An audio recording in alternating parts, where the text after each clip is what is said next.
Hello, everybody. Hello. Okay, I'm doing something new. So forgive me for just a second while I do this. Oh, all I gotta do is hit this button, and it does it. Does that work? 3, 2, 1. Would you look at that? Hello, TikTok. I'm doing the TikTok stream over here while simultaneously doing this over here. The TikTok stream doesn't look the way I thought it was going to look initially, but that's okay. Hello, TikTok. How you doing? I literally can't see the comments on TikTok or anything, so I don't care. Uh-oh. No face detected. Lame. Gonna pull this forward. There we go. Is that doing it? Look at this. Look how ridiculous TikTok is. I think TikTok's ridiculous. I gotta be honest with you. The more I interact with it, the more ridiculous I think it becomes, frankly. And it's just like this odd little thing that we're all doing. And it's being fussy, and it's being annoying, and it's being frustrating, and it's being silly. Look at my face. Wonder not. Vince, how you guys doing, guys? I hope you're doing well out there in the world. What a ridiculous fucking app we're doing. Look at you guys, hitting me with likes, hitting me with stuff. That's kind. It's already happening on TikTok. I'm only really going to be talking to people on YouTube, honestly. That I've got a whole YouTube community. YouTube's in the description, as you can see, right? I got a whole thing about it up here. I'm going to do my best to try and make sure that my face is stabilized here, but I got my little pug here, my little dog, and he's going to cause problems as we go. And Eric, how you doing today, bud? Good to see you. Might as well start with the news of the weekend, man. The news of the weekend is Elon Musk, right? Elon Musk, the Musk man, Muskie. What a stupid, ridiculous, idiotic situation we find ourselves in with Elon Musk. It's so dumb. Like, we're literally at this moment. With capitalism, where it's giving us the most obvious possible examples, that capitalism is failing, right? That capitalism is a failed system. It doesn't work. The structure of it, the system of it, everything about it, like the fact that Elon Musk has been permitted to come in to this functioning system, and just destroy it. That he's been allowed to come in and just destroy it this way shows you how much of a failure capitalism is, and yet we're all supposed to still think that Elon's a smart, intelligent guy. There are still people in the world being like, Elon's super smart. Elon's super smart, you know. He's been running a lot of and the more information that comes out about Elon Musk, the stupider and more obviously grifting he becomes to all of us, right? He's like it's come out recently on Twitter over the weekend, no less, that his whole education was fabricated. Yeah, his whole education was fabricated. The whole concept of him having an education, he's a physics major and he's this super brilliant guy that's got he's an inventor and all this. It's all a grift. It's all an obvious grift that he's obviously putting on in front of us. And we're all just supposed to be like, oh, Elon, yeah, he's super smart. This is it. Yeah, he's just a money flipper. Thank you, Cotton. Yeah, he's less than mediocre. Exactly, bud. Oh, Content, I wanted to say to you, last live stream, you and I had a minor tiff. I think I didn't get a touchback from you, but I think it was completely my fault. I misunderstood what you were saying. So I hope I didn't offend you. I just wanted to clear the air on that, because I really value you in the chat, bud, and I don't want to piss you off. Weekend was wild. Disco Elysium. I feel like I'm due for a second go on Disco Elysium. I think the first time I did Disco Elysium, I was like a different person. And now, what's fun about Disco Elysium is that it's a true art piece that actually reflects the avatar and reflects you in the world, right? I think in a real legitimate sort of way. So I'd love to play Disco Elysium a second time now that I'm older and Like, I wasn't a communism. Oh, I wasn't a communism. I wasn't a communist when I was doing a Disco Elysium the first time. And so I think I'd have a different experience with that game now. Yeah. No, too late. No need to elaborate, derail the show. Too bad, Conton. Too bad. Eric says, I've been laughing so hard for the whole system. The one thing that I'm finding about Twitter and starting to use it, I've been flooded by porn. And I don't try to look for it. Not sure if it's part of the whole Twitter free speech. Twitter flooding you with porn, you say? Mm-hmm. Good to know. Twitter equals pornography. Well, if Twitter's going to survive, that will be one way for it to actually survive, right? Like, let's get some pornography in there, sure. Twitter is going to collapse. Most of the people who are leaving Twitter, and people are leaving Twitter in droves, are leaving saying it's highly likely that Twitter is going to collapse, which is creating two narratives. The first narrative is that Elon Musk is an idiot.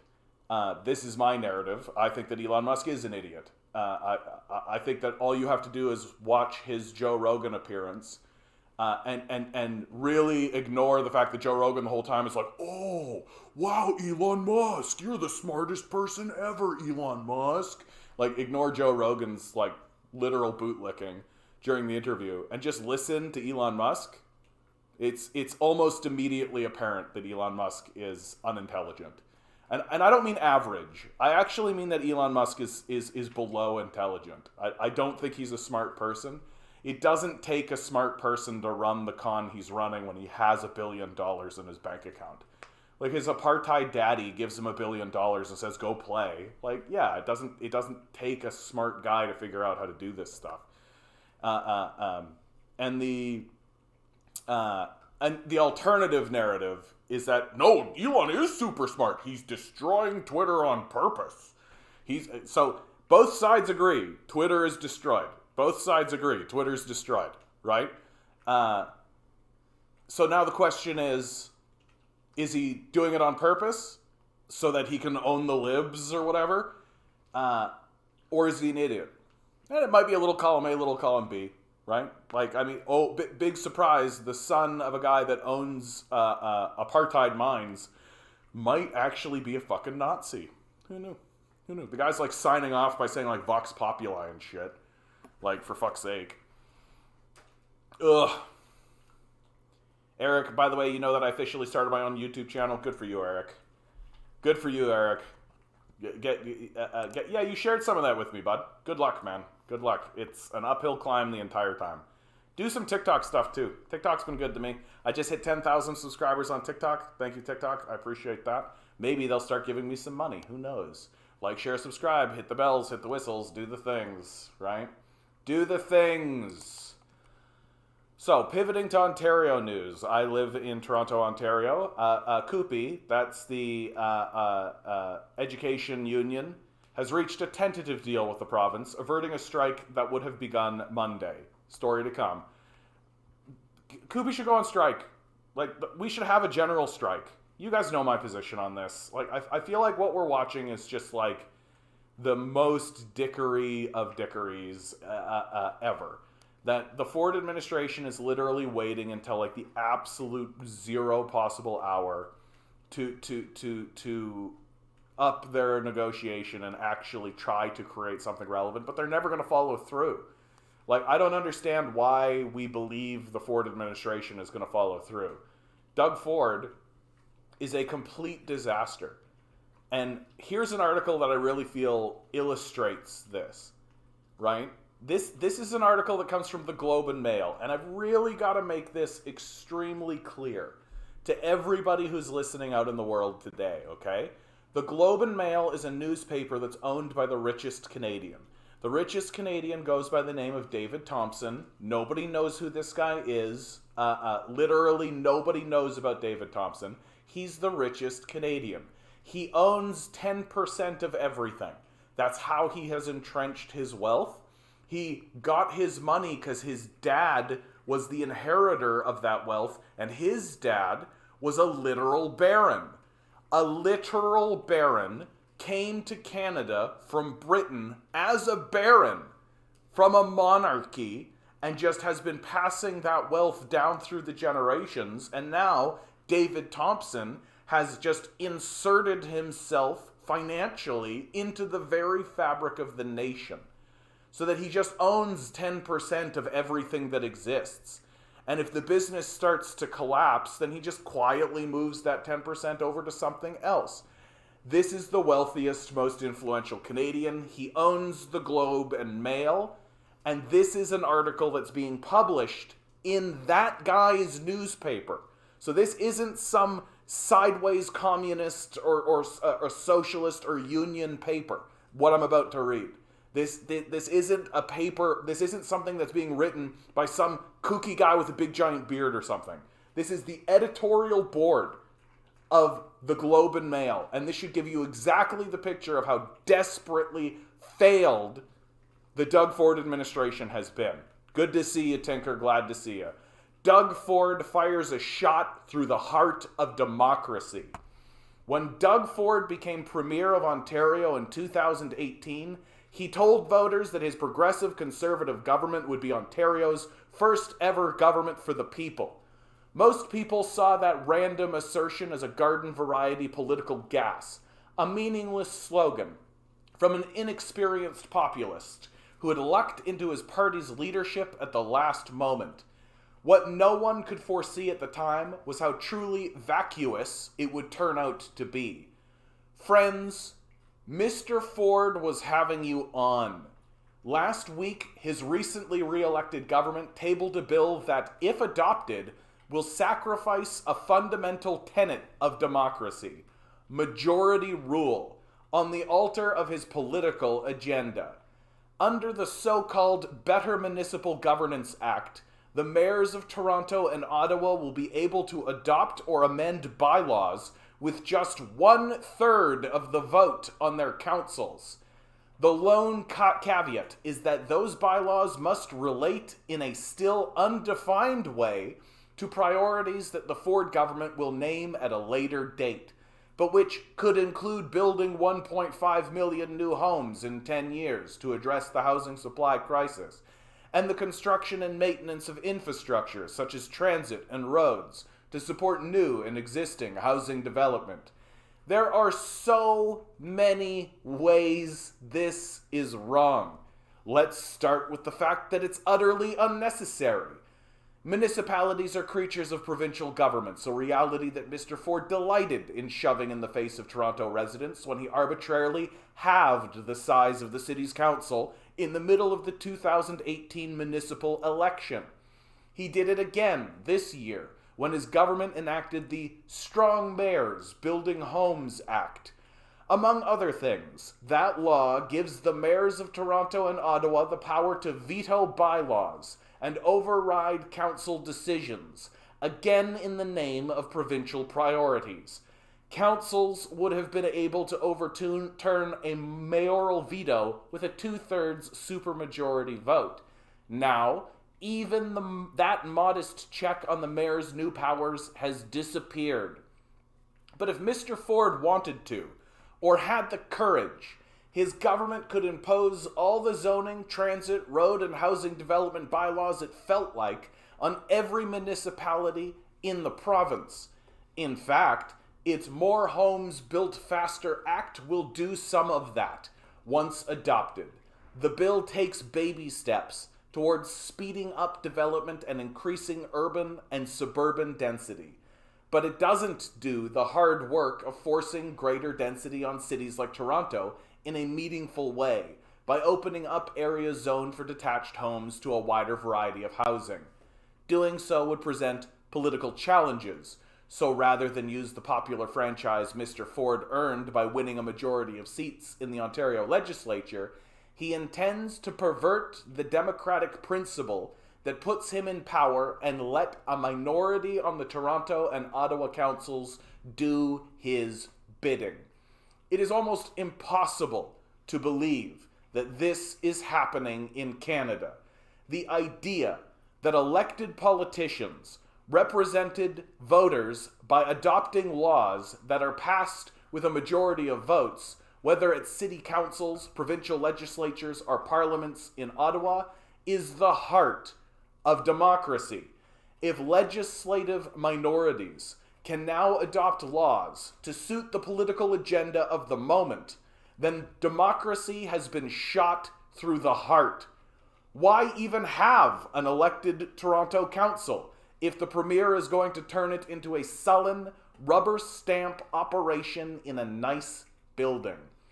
Ottawa Mayor Mark Sutcliffe says he won't use the powers Mr. Ford wants to give him. That's the right response. But in Toronto, not only has Mayor John Tory says he intends to use them, but he also admits to having suggested the minority rule option in the first place. Mr. Tory said last week that he will use his new anti-democratic superpowers in a limited fashion, and that voters should trust him. But it's impossible to trust an elected official who would even entertain perverting democracy in the way the Ford government is proposing. Mr. Tory was elected to defend the interests of Toronto residents. Instead, he is selling them out at his earliest convenience. Mr. Ford and Mr. Tory are not working for the people. They are working against them by diminishing the very system that gives them a voice and downsizing their right to effective representation. This is in, once again I remind everybody, this is in the Globe and Mail. The Globe and Mail, owned by the richest Canadian, has $54 billion in assets at last counting. $54 billion. Had his wealth double over the pandemic. The wealthiest Canadian, David Thomas, his editorial board is publishing this in his newspaper. Fascism is on the rise. We will be destroyed by it if we don't embrace communism, if we don't stand up. And for some reason, we're all still fucking going to work. We're all still dickering around with this idea like, oh, maybe we should have a strike. Maybe we don't. Maybe we will. Maybe we won't. We literally should, as a people, surround Doug Ford's home and eject him completely from the system. Let me make something extraordinarily clear. This is extraordinary, okay? Because by any definition, David Thompson and the Globe and Mail is a right-wing organization. So now, the right-wing organization, the right-wing position is that Doug Ford is destroying democracy and has to be stopped. Right? That's the right-wing position. Do you know what that means the left-wing position is? Do you know what that puts communists on the left of? That means that we are literally saying the other option is complete and total overthrow of the system, by definition. And we don't have any other position to take as leftists, as people who are on the left. If the right is going to adopt this is wrong, because it obviously is, then the left's position has to be surround these people's homes. And that's exactly what we should be doing. Anyone who says anything otherwise, by the way, is a fascist. Black and white. Literally, the conservatives in the room are saying this is wrong and has to stop. The leftists in the room should be saying, yeah, this is wrong and we're going to surround their homes and shut down their businesses and stop participating in this system of death that they're obviously thrusting on us. And anybody who disagrees with this, well, what position's left? Exclusively fascism. Which, incidentally, Doug Ford's a fascist. Like, this is fascism. It's happening right in front of your faces. Right? And there's enough people in Ontario that are desperately in love with fascism that this is the guy who keeps getting into power. And there is no credible left option that is permitted to enter the electoral system. How did we get into this position? Leftists get chased out of the system. If you stand up and you say, hey, maybe people should have food.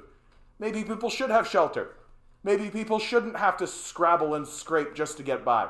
Maybe people should have access to education. Maybe we should try to build a civilization that actually gives a shit about its citizens. If you say that stuff, you get dumped out of the system, right? You don't get supported. You don't get the platform. You don't get to publish your articles in the Globe and Mail. You don't get to publish your articles in the National Post. You don't get interviewed by the CBC, right? You don't get ramped up. Nobody talks to you. And if they do talk to you, it's with this like, oh, what a stupid, this guy wants people to have food and shelter? What a crazy nut. And then they turn and put a mic in fucking fascist Doug Ford's face. And he goes, folks, city folks, buck a beer, folks. And everybody goes, ah! You get 57 hours of that. And you get 30-second soundbite of everyone should have food and shelter. What a kook! Welcome to our failed system. Welcome to our failed democracy. It's not a democracy anymore, right? If this legislation goes through, Ontario is officially no longer a democracy.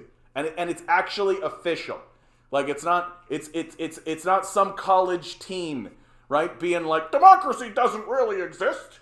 Right? Oh, and it's not some communist argument of like, well, you know, the electoral system isn't really a democratic system because people who are on the left and who are actually anti-capitalist aren't really permitted into the system, right? And so how can you actually claim that you actually have a democracy if you're not going to allow dissenting voices into your system, right? Which is my argument, which is why I say the electoral system has been a failure for about 40 years now.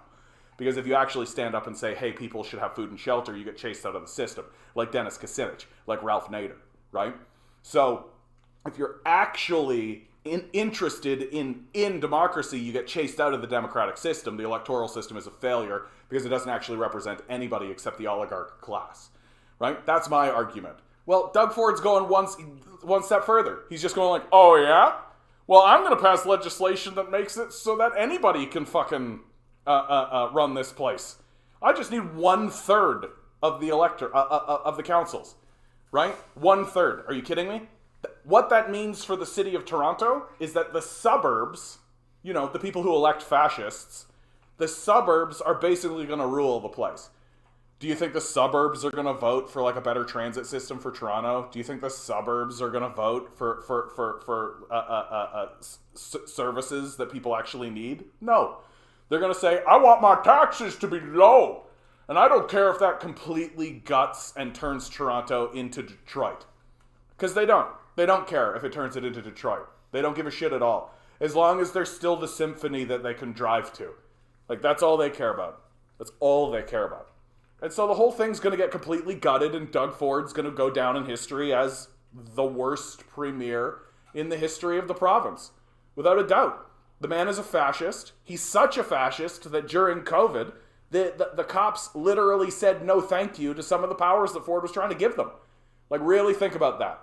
That this guy's such an overwhelming fascist that he said that the police who are there to protect him and property owners said, whoa, that's too fascist. That's too much. No thank you. No thank you. Unfucking believable, man. Unfucking believable. We're an embarrassment. We're an embarrassment. Like, when our children get to be of an age and realize what's happening around them, when they gain enough awareness that they can actually gain a certain level of sentience and they can actually gain political awareness, they're just going to be like, holy fuck, what the fuck is happening here? You already see it happening. The kids are already going like, Jesus fucking Christ, what is happening here? And we are fucking embarrassing. Embarrassing. Like, I literally had a conversation with a guy the other day who was desperately trying to convince me that we shouldn't tell children about puberty. Like, we shouldn't talk about puberty. Puberty. That we shouldn't teach it in schools.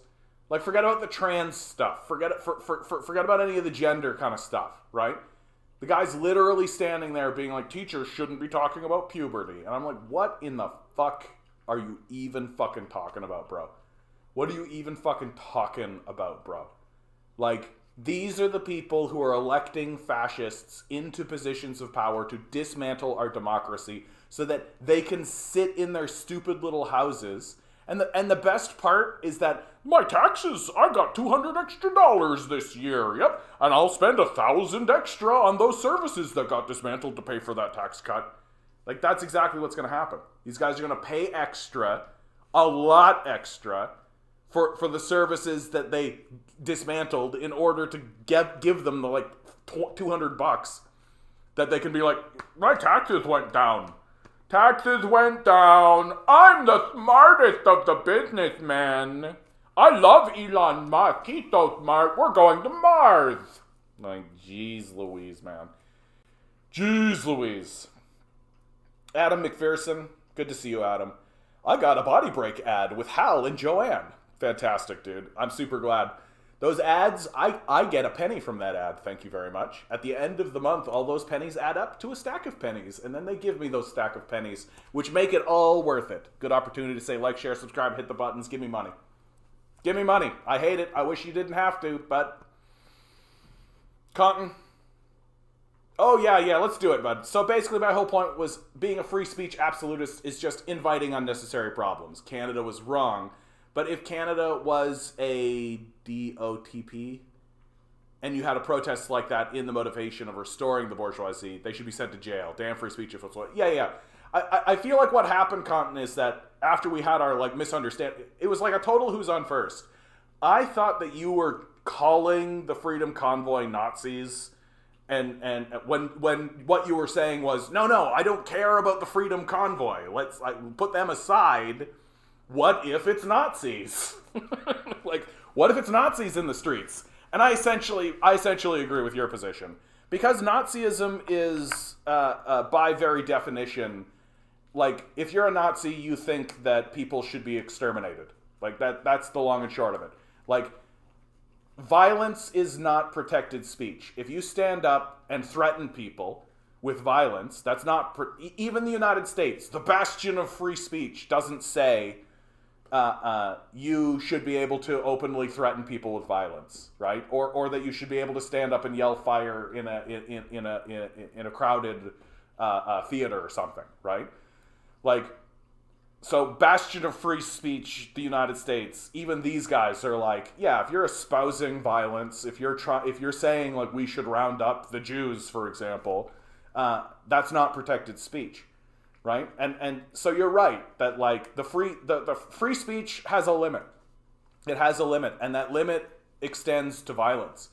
And where that line is certainly up for debate. But if a person is standing around saying white people are the superior people and we should destroy all people who are non-white and subjugate them, yeah, fuck those people. Like they shouldn't be allowed to march. What are you talking about? Like, It's not a march. It's not a protest that they're embarking on, right? What they're embarking on is a reign of terror. They're attempting to subjugate and destroy people. Yeah, exactly right. The freedom to hate is not freedom. Yeah, like you don't have the freedom to subjugate people. You don't have the freedom to destroy people. It's the reason we have laws. It's theoretically the reason we have laws, right? And if the laws If the laws don't exist to make the lives of the citizens safer and better, then you don't need to follow them. Very simply. Like, if Darth Vader passes laws, you don't need to follow them. If Adolf Hitler passes laws, you don't need to follow them. I mean, you need to acknowledge them, right? You need to acknowledge that they exist, but they're threats. They're not laws. They're threats. Laws should improve the quality of life, right? Laws should be things like, hey, is your drinking water okay? Right? Hey, we expect a certain amount of cleanliness in our drinking water, right? Like, laws should be standards for a civil society. Yeah. UBI is freedom. Free education is freedom. Housing homeless is freedom. Guaranteed living wage is freedom. Yeah. And of course, the counter argument that comes out of the ridiculous libertarian is like, well, who's gonna pay for that? Who's gonna, you're taking something away from somebody if you give somebody that kind of... It's like, yeah. I mean, you are taking something away from someone. Like, when they freed the slaves, the slaveholders no longer had slaves. So they took slaves away from the slaveholders. That's certainly true. We just think that it's better. Like, it's just better. Like, That there are just simply better ways of living. And sorry, like the entire reason we have laws is to protect us from people like these psychos. Right? Like if you're genuinely going to walk around and say that let freedom reign and I should be able to just march into people's territory and kill them, then you're the reason we have laws. That the natural system that we live in seems to generate demons. It just seems to be the case that psychopaths arise out of the natural system, and that there is an expectation that we come together as a people in order to protect ourselves from the psychopaths who rise up amongst us. Instead of that, here in the West, we've created a system that says, you're a psychopath? Here's $1 billion, psychopath. Go be a psychopath, you psychopath. We love it. Like, fucking like the most nightmare creatures who have ever crawled out of the ooze are literally at the top of the chain right now. Going over to Jeffrey Epstein's pedophile island, just being like, I love Jeffrey. Jeffrey Epstein's the greatest.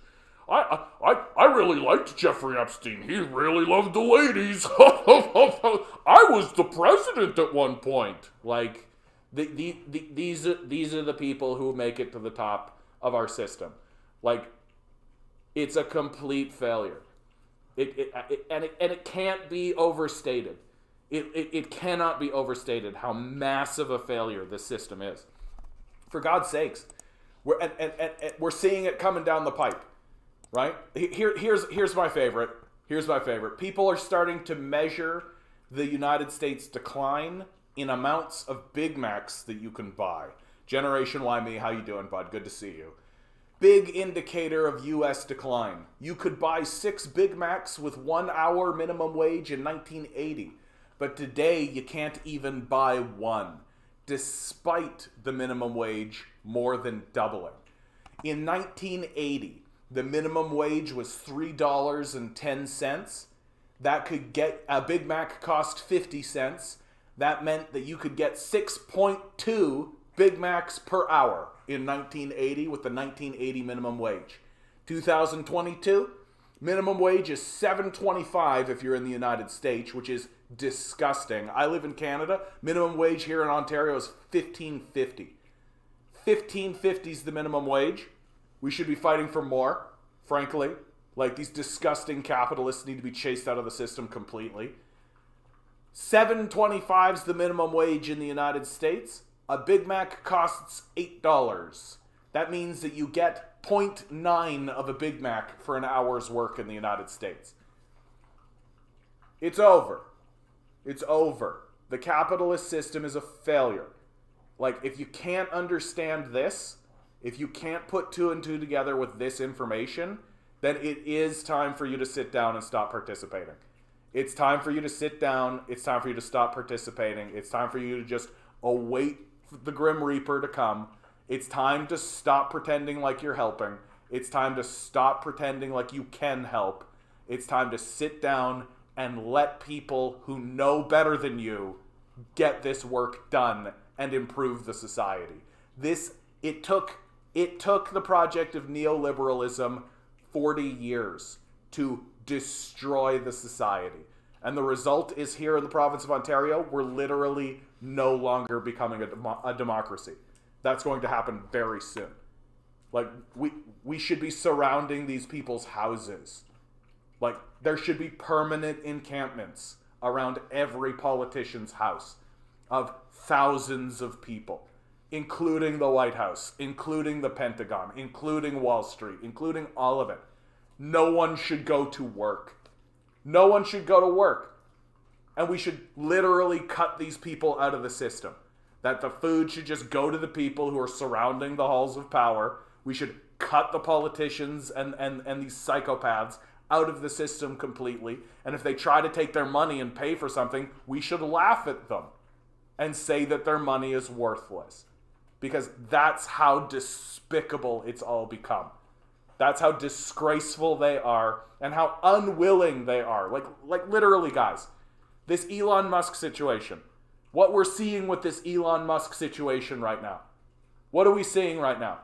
We are seeing a man waste $44 billion to have the privilege of destroying a company that was otherwise working. Right? Do you think $44 billion could have been used for literally anything else? Here in Canada, the price of a basic income, $100 billion. So Elon Musk is taking 44% of a Canadian basic income and just destroying a company for it. That's how pathetic capitalism has become, and it's obvious. It's obvious. The people who are standing up and still simping for capitalism at this point are fascists. And we should call them that, and they should understand that that's what they are. That these people might as well put on the fucking jackboots and start marching around the streets. They're fascists, and we know it.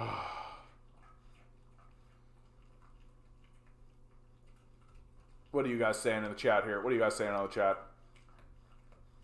Which you can reply. Who's going to pay the $300 billion? Yeah, exactly, Tinker.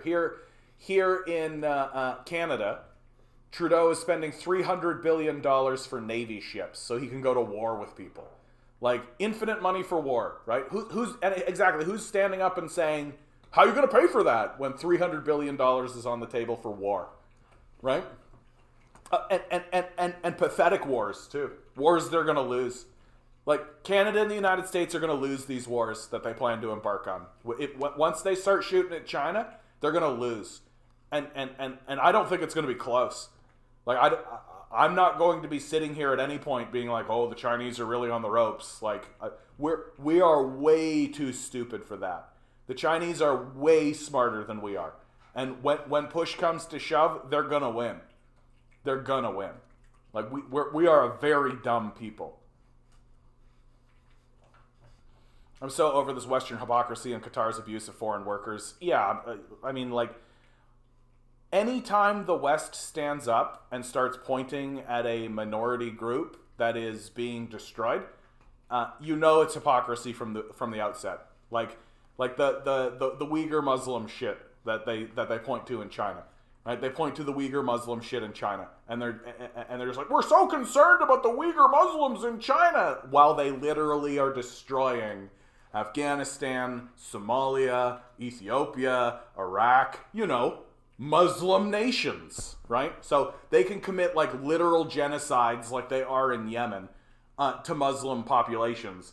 But if the Chinese erect like a vocational center that Uyghur people can go to, oh my God, we're suddenly very concerned. We're suddenly very concerned, right? Like, they're super concerned about Qatar's abuse of foreign workers, while America has the largest prison population. And it's slave workers, and they're black, obviously. Like, literally, the United States is just filling prisons with black people to enslave them through a loophole in the 13th Amendment, right? But we're very concerned about Qatar's abuse of foreign workers. We're very concerned about it. Yeah, and that concern is genuine. It's certainly not us trying to foment a color revolution.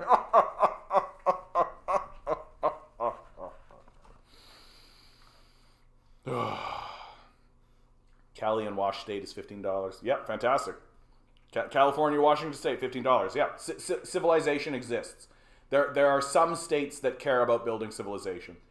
Yet David Thompson quietly expressing his disagreement over austerity in Ontario. Yeah, I mean, like, it is going to get to the point, guys, where it's so obvious that even some of the capitalists are just going to be like, we gotta get away from this. Like, we gotta. Like, right now, most of the capitalists are either just, like, maneuvering themselves, right, and trying to position themselves, and they're not really commenting on the collapse of the capitalist system, right? Most of them. There's, like, a couple, very rare. But as the failure of capitalism deepens, and as feudalism begins to take a deeper and deeper hold, a lot of these, like, we are going to see capitalist voices, like people at the high end of the echelon, will eventually just be like, we got it. Like, this cannot be this way. We have to do something. We have to change something, because it's going to become personal for them. Like when I say people surround that, like, that's going to happen. Like, that is going to happen. Is it going to be me grouping people? Maybe not. Right? But you can't just discard humanity this way and expect it not to blow back. It's going to blow back on these guys. It's going to blow back big. I can't imagine what it would be like to be turning 18 right now. To be like an 18-year-old kid coming into this society being told, yeah, by the way, P.S., you're totally fucked. You have no future. Literally, the place is going to burn down. Like, we no longer give a shit about you. Go get fucked. Right? And that's essentially what they're being told. And that's not going to improve. A certain amount of them have duped themselves into believing that they can funnel energy into the electoral system and that will have some kind of impact. But by the time they're 30, they'll have put two and two together and realized that, like, yeah, no, this is an abject and total failure. It's never going to improve. Like, literally asking Hannibal Lecter to become empathetic and compassionate. That's literally what you're trying to do. It's just not going to work. It's just not going to happen. You put Hannibal Lecter in a cage if you're a liberal, and if you're a communist, you send him out of this plane of reality.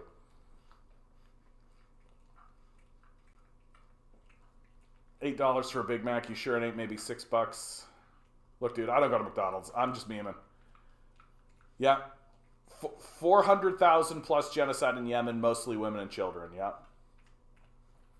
So Doug Ford moved into his late mother's house on a secured condo. Yeah, of course. Look, Doug Ford knows that what he's doing is scummy. Like, he knows. He knows that it's not going to be popular. Right? He's already got people coming to his house. I've gone to his house 3 times. I've held protests in front of Doug Ford's house 3 times. Like, he knows that people are doing this shit. And now he's literally going to just say, no more democracy. Like, what do you think's going to happen? What do you think's going to happen? Speaking of failed societies, right? OECD real GDP per capita forecast per annum, 2020 to 2030. This is an OECD, that's the Organization of Economic Cooperative Development, right? This is an international community interested in actually telling the truth about what's happening in these economies, right? Here's my favorite, right? Right at the top, OECD real GDP per capita forecast. Right at the top, Turkey, Estonia, Latvia, Lithuania, Poland. These are places that are actually going to see GDP growth, right? Go down the list. Ireland, Costa Rica, Korea, Czech Republic, Slovakia. Down the list we go, right? OECD average, right? Right in the middle, doink. Underneath the OECD average, Greece, then the United States, right? Real robust economy you got there, United States. But you know what? We're one to talk, because right at the bottom, Canada. Right at the fucking bottom. Right at the fucking bottom. And you know what my favorite part about this list is? You know what my favorite part about this list is? I'll just list it. Turkey, Estonia, Latvia, Lithuania, Poland, Hungary, Ireland, Costa Rica, Korea, Czech Republic, Slovakia, Colombia, Slovenia, Portugal, Chile, New Zealand, Israel, OECD, Greece, United States, Ireland, Mexico, Sweden, Denmark, Finland, Spain, Belgium, Euro area, Japan, Australia, Netherlands, Switzerland, France, Luxembourg, Germany, Norway, United Kingdom, Austria, Italy, Canada. Who's missing? Who's missing? Where's China? If China was on this list, China would be over in this area. If you're watching from over here, like if this is where Turkey is, China would be like way off the chart. Right? We're going to get absolutely throttled by China. China is going to absolutely slam dunk us and murder us. And for Canada, yeah, where's Russia? Yeah, there's another good one. Or India, for that matter. I guess the global south doesn't count. South America, for that matter. No, USA's on the list. USA's right here. USA, USA, USA. Right? Right? USA, below the robust economy of Chile. Like, we are a failed country. We are a backwards, illiterate, stupid people. And it's not going to get better. We are careening into self-destruction. Literally every organization, this is the OECD, literally every organization that looks at our economy is telling us it's going into a recession and we're going to be cratered for 10 years at least, right? Our leadership, right? Nazi sympathizer Chrystia Freeland, our deputy prime minister, and Justin Trudeau have both said that we're heading into a recession. Like, we are totally fucked. We are totally fucked. And the thieves who extracted wealth from our economy and offshored it are literally just going to go to Jeffrey Epstein's pedophile island and go have sex with little girls. Like, that's what's going to happen. They're just going to bounce with all that wealth. And if somebody stands up and says, maybe we should tax these people 0.3%, right? Do you have any idea, like, what's coming if someone legitimately stands up and actually gains any amount of power saying, hey, maybe we should tax these guys? Right? Do you know what the CIA's job is? Like, do you know what the CIA does? Like, we are so fucked, I can't even begin to tell you how fucked we are. Like, it's not going... The job you have right now is the job that you are going to die doing. And if it's not this job, it's going to be one very much like it. And eventually, those are going to be few and far between. Like, if 10 years from now you still have a job, you'll be one of the lucky ones. Like, that's the hard truth. What is coming for us is going to make the Great Depression look like baby's first depression. Especially because while the Great Depression was happening, there was a general sense among the population, people who lived through the Great Depression, they talk about this, right? People like Noam Chomsky talked about this, where he said when the Great Depression was happening, there was a general sense that everyone was actually trying to figure out a way to get out of it. That there was kind of a sense of confusion.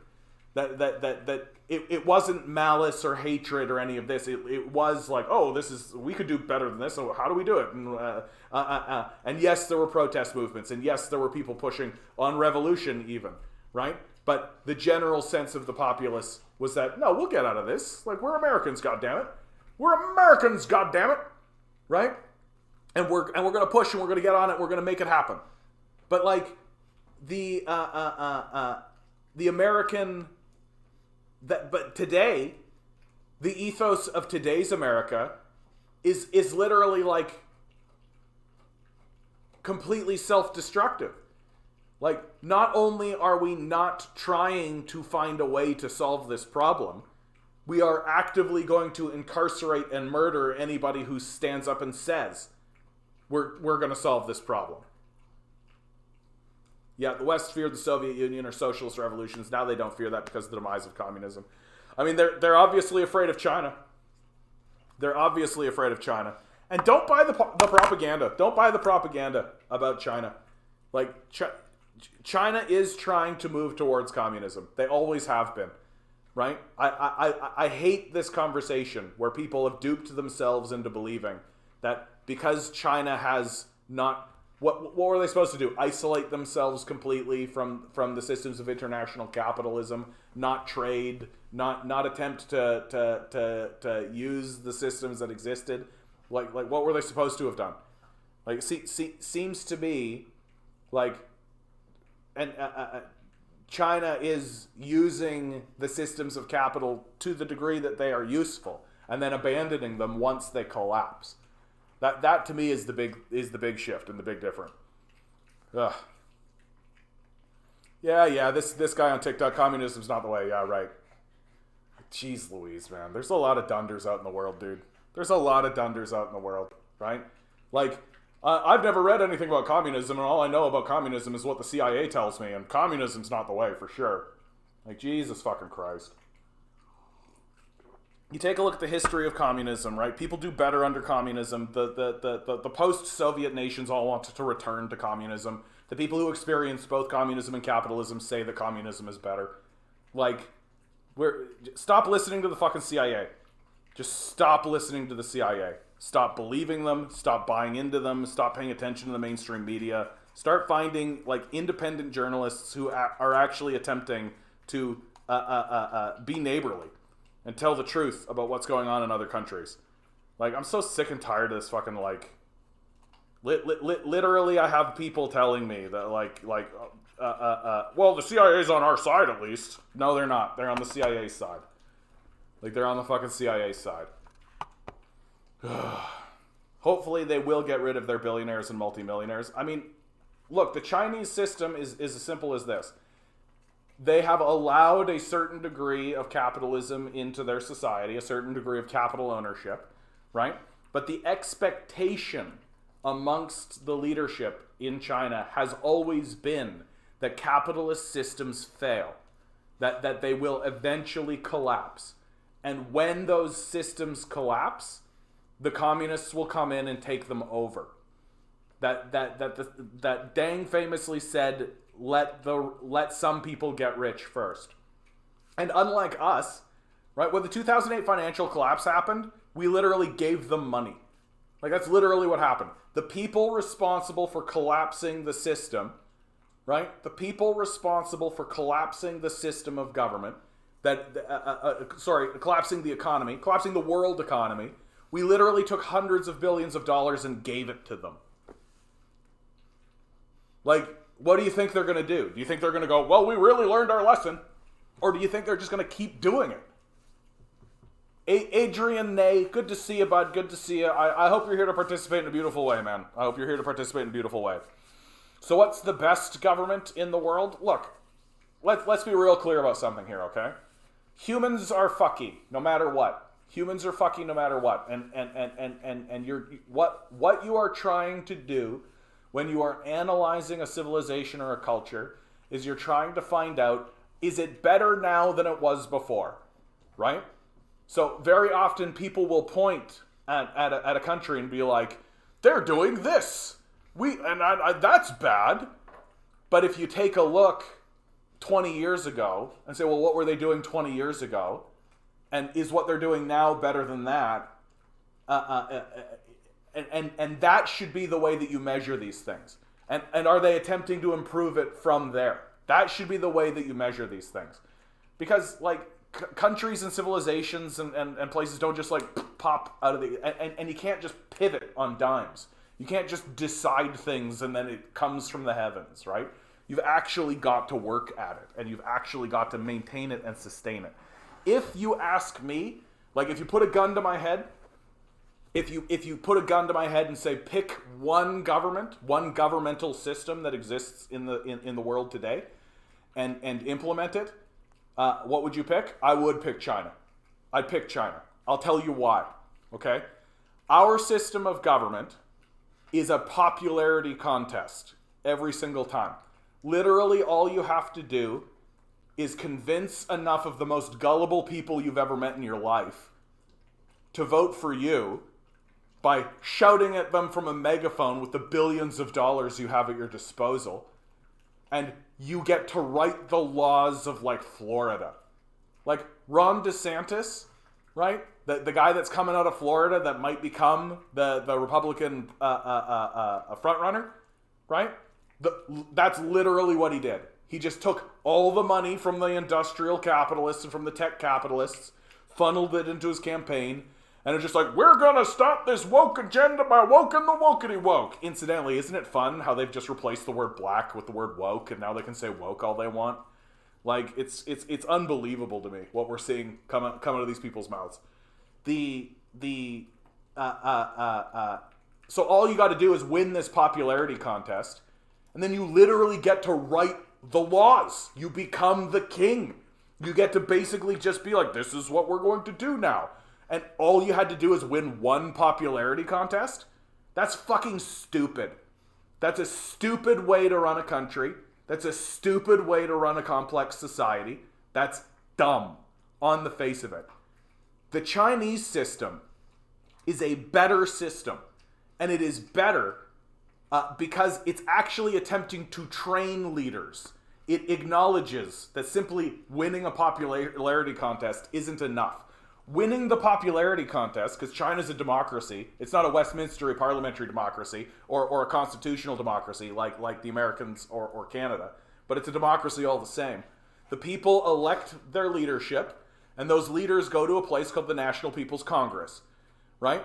The National People's Congress is a 10-tier system where when you walk in the front door and say, hello, I just got elected, They don't go, oh, you just got elected? Well, here's the city of Shanghai, write laws. They say, oh, you just got elected? Here's a village of 100 people. Go there for a year. And then they go to the village after that year and they say, hey, how'd this guy do? And the villagers go, yeah, he did okay. Or the villagers go, I don't know, bro. And then they talk to each other and they train them and they ask them questions like, hey, do you think people should have food? And if they go, I don't know if people should have food, then maybe they don't let that person lead a country, right? The Chinese have built a system that insists that there should be standards of leadership and that leaders should be trained and that leaders should prove that they're competent so that a reality TV show host doesn't become the leader of the fucking country. Like, Jesus Christ. Well, if you were in China, you wouldn't have the opportunity to criticize the government like you are now. Having a leader who doesn't fear the public can easily lead to tyranny. Are you kidding me, dude? Like, I got two things to say to this. I got two big things to say to this. You're telling me that the Chinese people don't grumble about their government? I think that's bullshit. Obviously they do. Obviously they do. But do you know why they don't allow Fox News to exist in China? Because China's smart enough to realize how destructive that is. Right? That actual democracy and actual conversation and actual building of institutional force within the borders of a country is about acknowledging what the populace is saying and reacting to it. Right? What we are doing in our country is not criticizing the government. What we get to do in our country is we get to participate in the WWE show that is called, quote unquote, electoral politics. That's what criticizing the government actually means. That if you pick a side, if you're on the Republican side or the Democratic side, you get to snipe the Republican or you get to snipe at the Democrat, right? You get to criticize. But if you actually step back and say both of these parties are fraudulent, the entire electoral system is owned by an oligarchy, you know what happens? You get deplatformed. How do I know? I've been deplatformed. Right? I've been deprioritized in the algorithm. I've been shadow banned. You do not get to participate in this system by actually accurately criticizing the system. That if all you're going to do is say, oh, Ron DeSantis is terrible, we should vote Democrat, vote blue no matter who, then you're fine. Right? Then you're fine. So this idea that we actually legitimately are allowed to criticize our government is a joke. No. We're allowed to criticize parties. We're never allowed to criticize the system. Ever. And if someone like me were to attain enough power within the system, well, there's an organization called CSIS and there's an organization called the CIA to take care of that. Like, you're completely fooling yourself. You're completely fooling yourself if you think that we have the ability to openly criticize our government more than the Chinese do. Like, what we are permitted to do in our society is interact with a game that is akin to a WWE wrestling match. That Hulk Hogan comes in and you scream and shout about it. Andre the Giant comes in, scream and shout about it. They both fight. Everybody screams and shouts and picks their sides and boos and does all that kind of stuff. And then the show ends, we all go home, those two shake hands, and they both get paid by Vince McMahon. That's American politics. Like, what, you think because China doesn't allow fucking Fox News inside of its borders, that somehow you're not allowed to criticize the government? And incidentally, here's another thing that I find really fucking funny about this conversation, right? Popularity for the government is at an all-time low in America. And there's an obvious reason for it. The system no longer responds to the needs of the people. There was a Princeton study done in like 2017, 2018, where they literally showed, just systematically, the government no longer responds to the people. Well, there was a Harvard study of the Chinese government. It was a 20-year study. And they found that not only did the people of China approve of their government, that approval went up over time. Why? Because the Chinese government is structured in such a way so that they go to places and say, what do you think, citizen, about how your life would improve? And the citizens go, we think this is how our lives would improve. And then the Chinese government goes, cool, that's what we're going to do. And they do it. So they've got a responsive government that actually talks and listens to people and actually does what they say, according to the Chinese people themselves. From every study we've ever done of the country. Compare that to what's going on here. Compare that to what's going on here. Like, and we're clapping our hands, celebrating. Why? Because we got like America's Next Top Model or something? Because we have fucking Fox News and CNN prattling about garbage and we pretend like that's real, genuine criticism. Meanwhile, real intellectuals, people like Noam Chomsky, right? People like Chris Hedges, people like Richard Wolff, they're never allowed on these programs. They're never allowed on these programs. They're chased completely off because they actually stand up and say, hey, this system has actually been bought by oligarchs.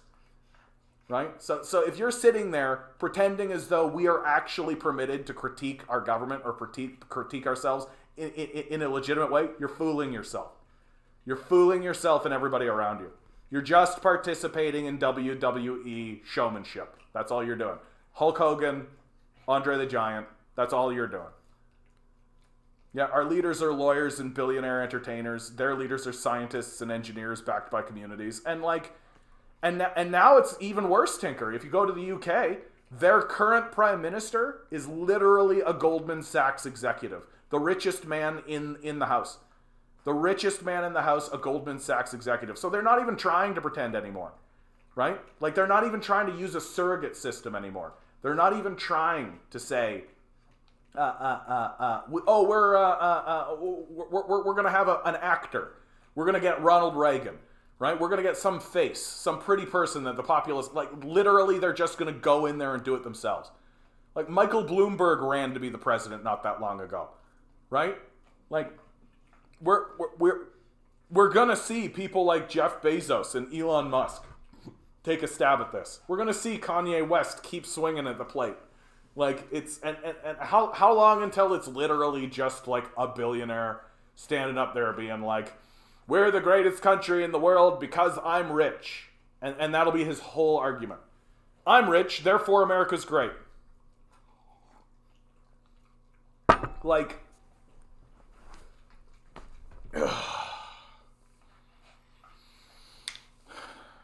having a leader who doesn't fear the public can easily lead to tyranny. I mean, the implication being here that China is somehow, like, you know what I love to do? You know what I love to do, honestly, when I'm talking about China? Especially for new people. And, like, no offense to you, bud. No offense to you, Adrian. China, walk around. Like, I think it really pays to actually look at the country you're criticizing.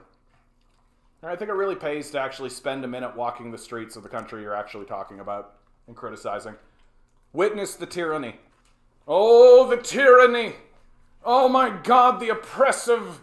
I can't believe what the Chinese citizens have to endure. The overwhelming weight of the chains of an oppressive tyranny that they have to endure.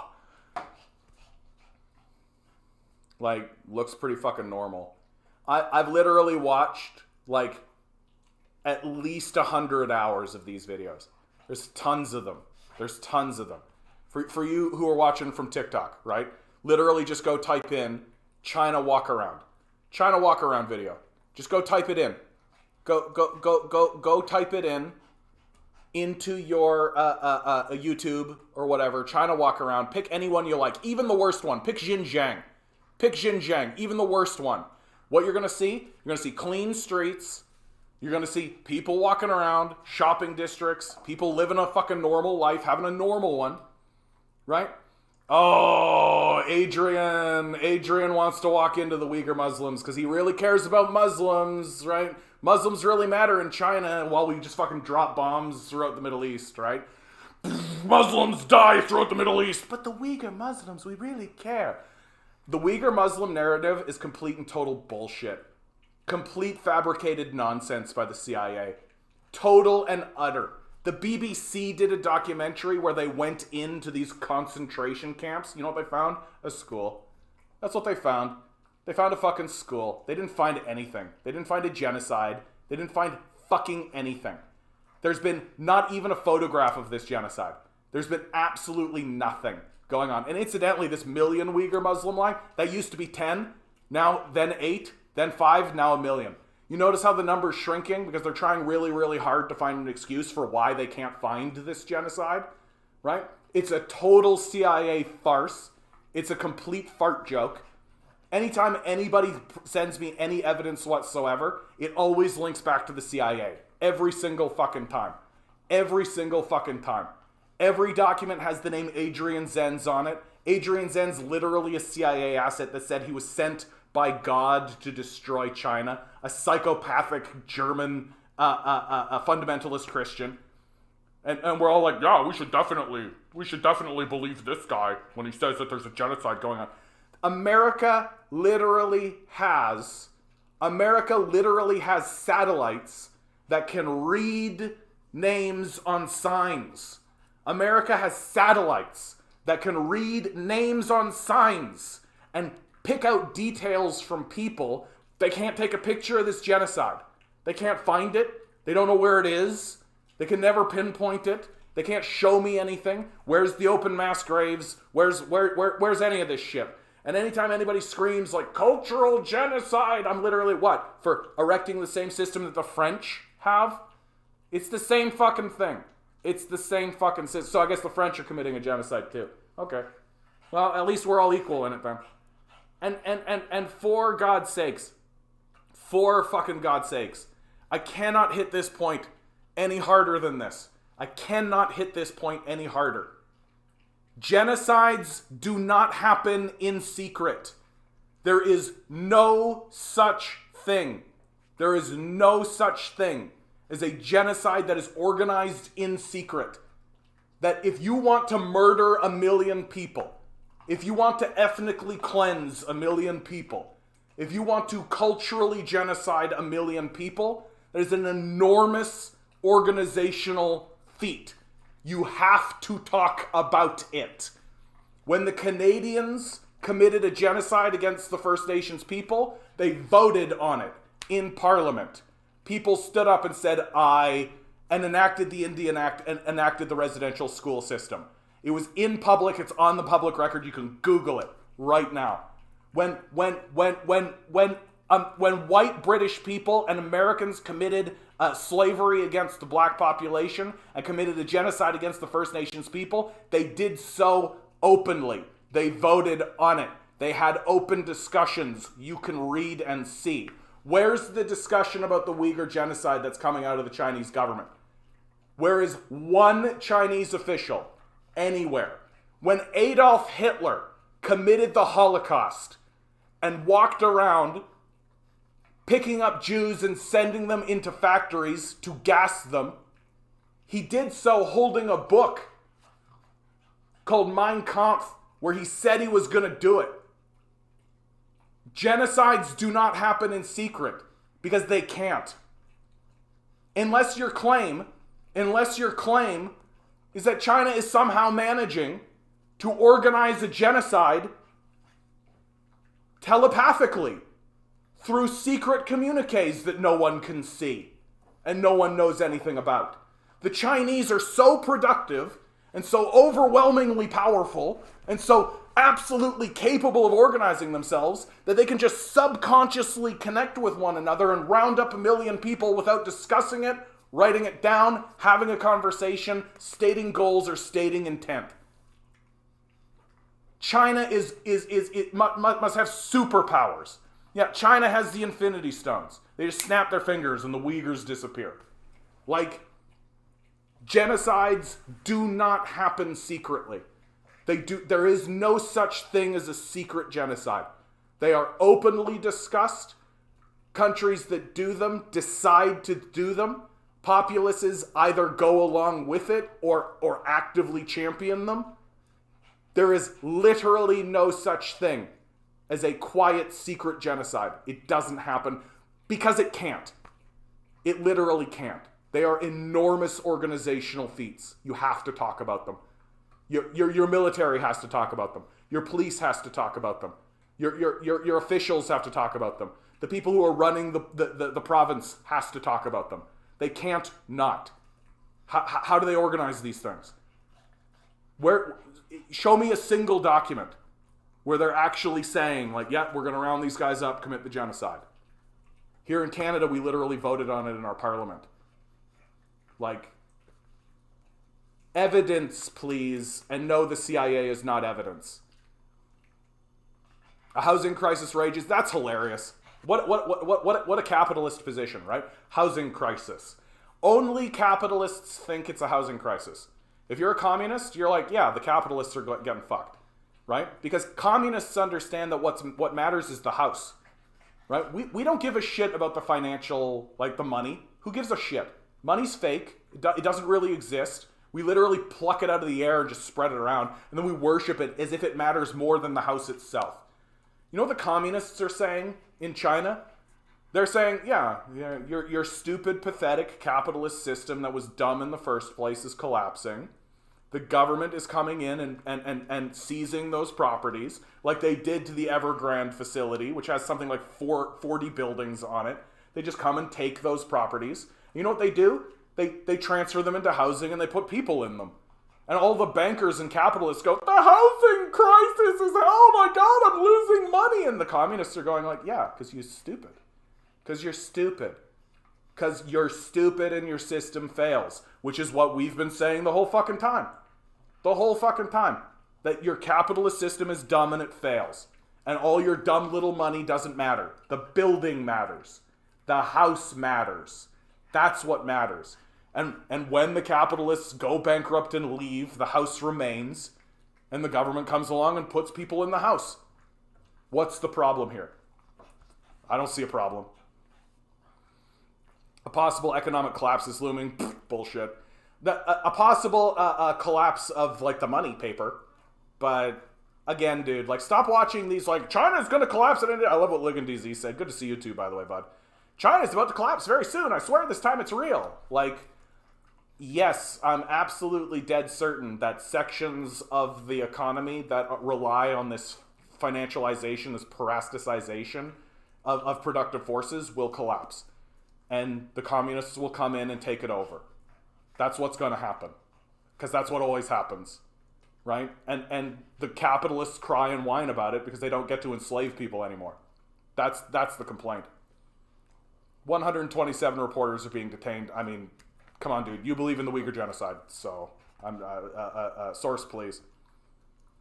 Yeah, Uyghur genocide narrative just about screwing up the Belt and Road Initiative. Let's talk about the Belt and Road Initiative. If you don't know about the Belt and Road Initiative, you need to know about the Belt and Road Initiative. There is a rail system.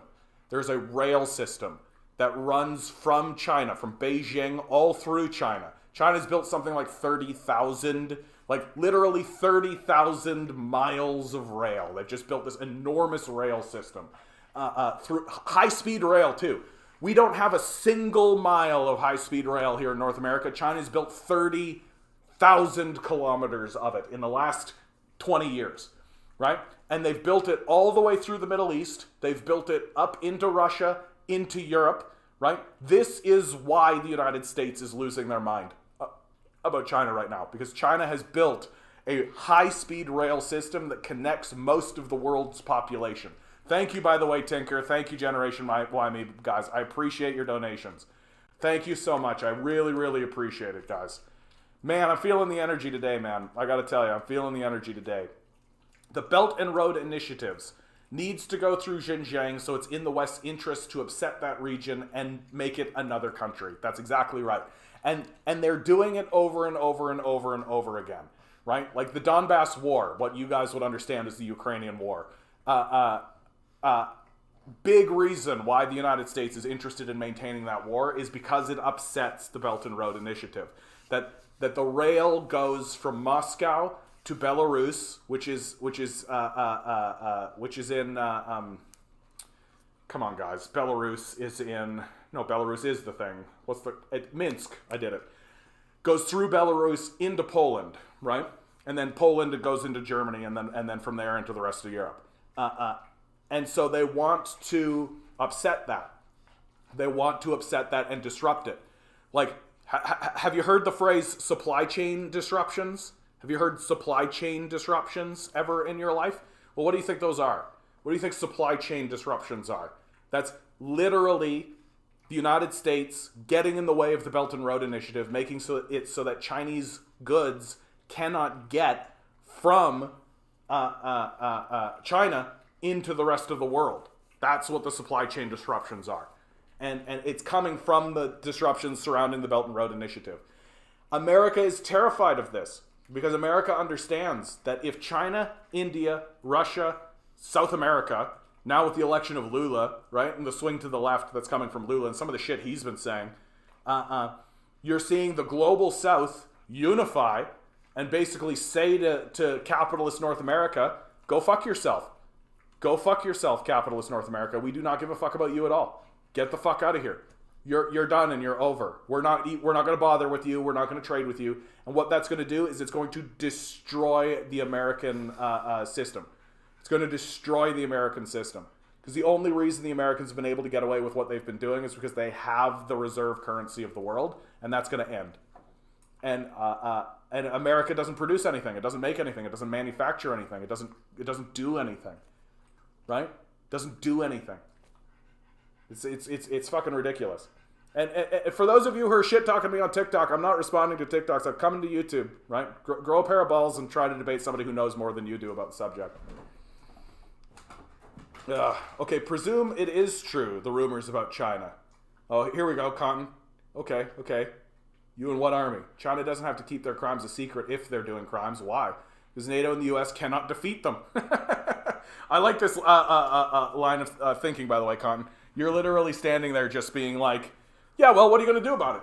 Huh? What are you going to do about it? Like, so what? So what if that's the case? Milo, come here, buddy. Sorry, buddy. We're trapped in here for now because we're doing a TikTok. Nope. You can't get out, buddy. Nope. Too bad. Nope. Too bad. Sorry, guys. Gotta pause. Gotta help my dog. I love my dog. Oop. I almost killed myself just there. Everyone almost died. It was almost a total disaster. But we saved it. We saved the day. Remember the time that I almost destroyed TikTok? Well, I just saved TikTok. TikTok's still alive.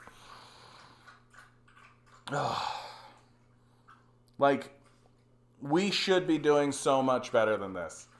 Like, we keep walking around saying that we're the greatest country in the world.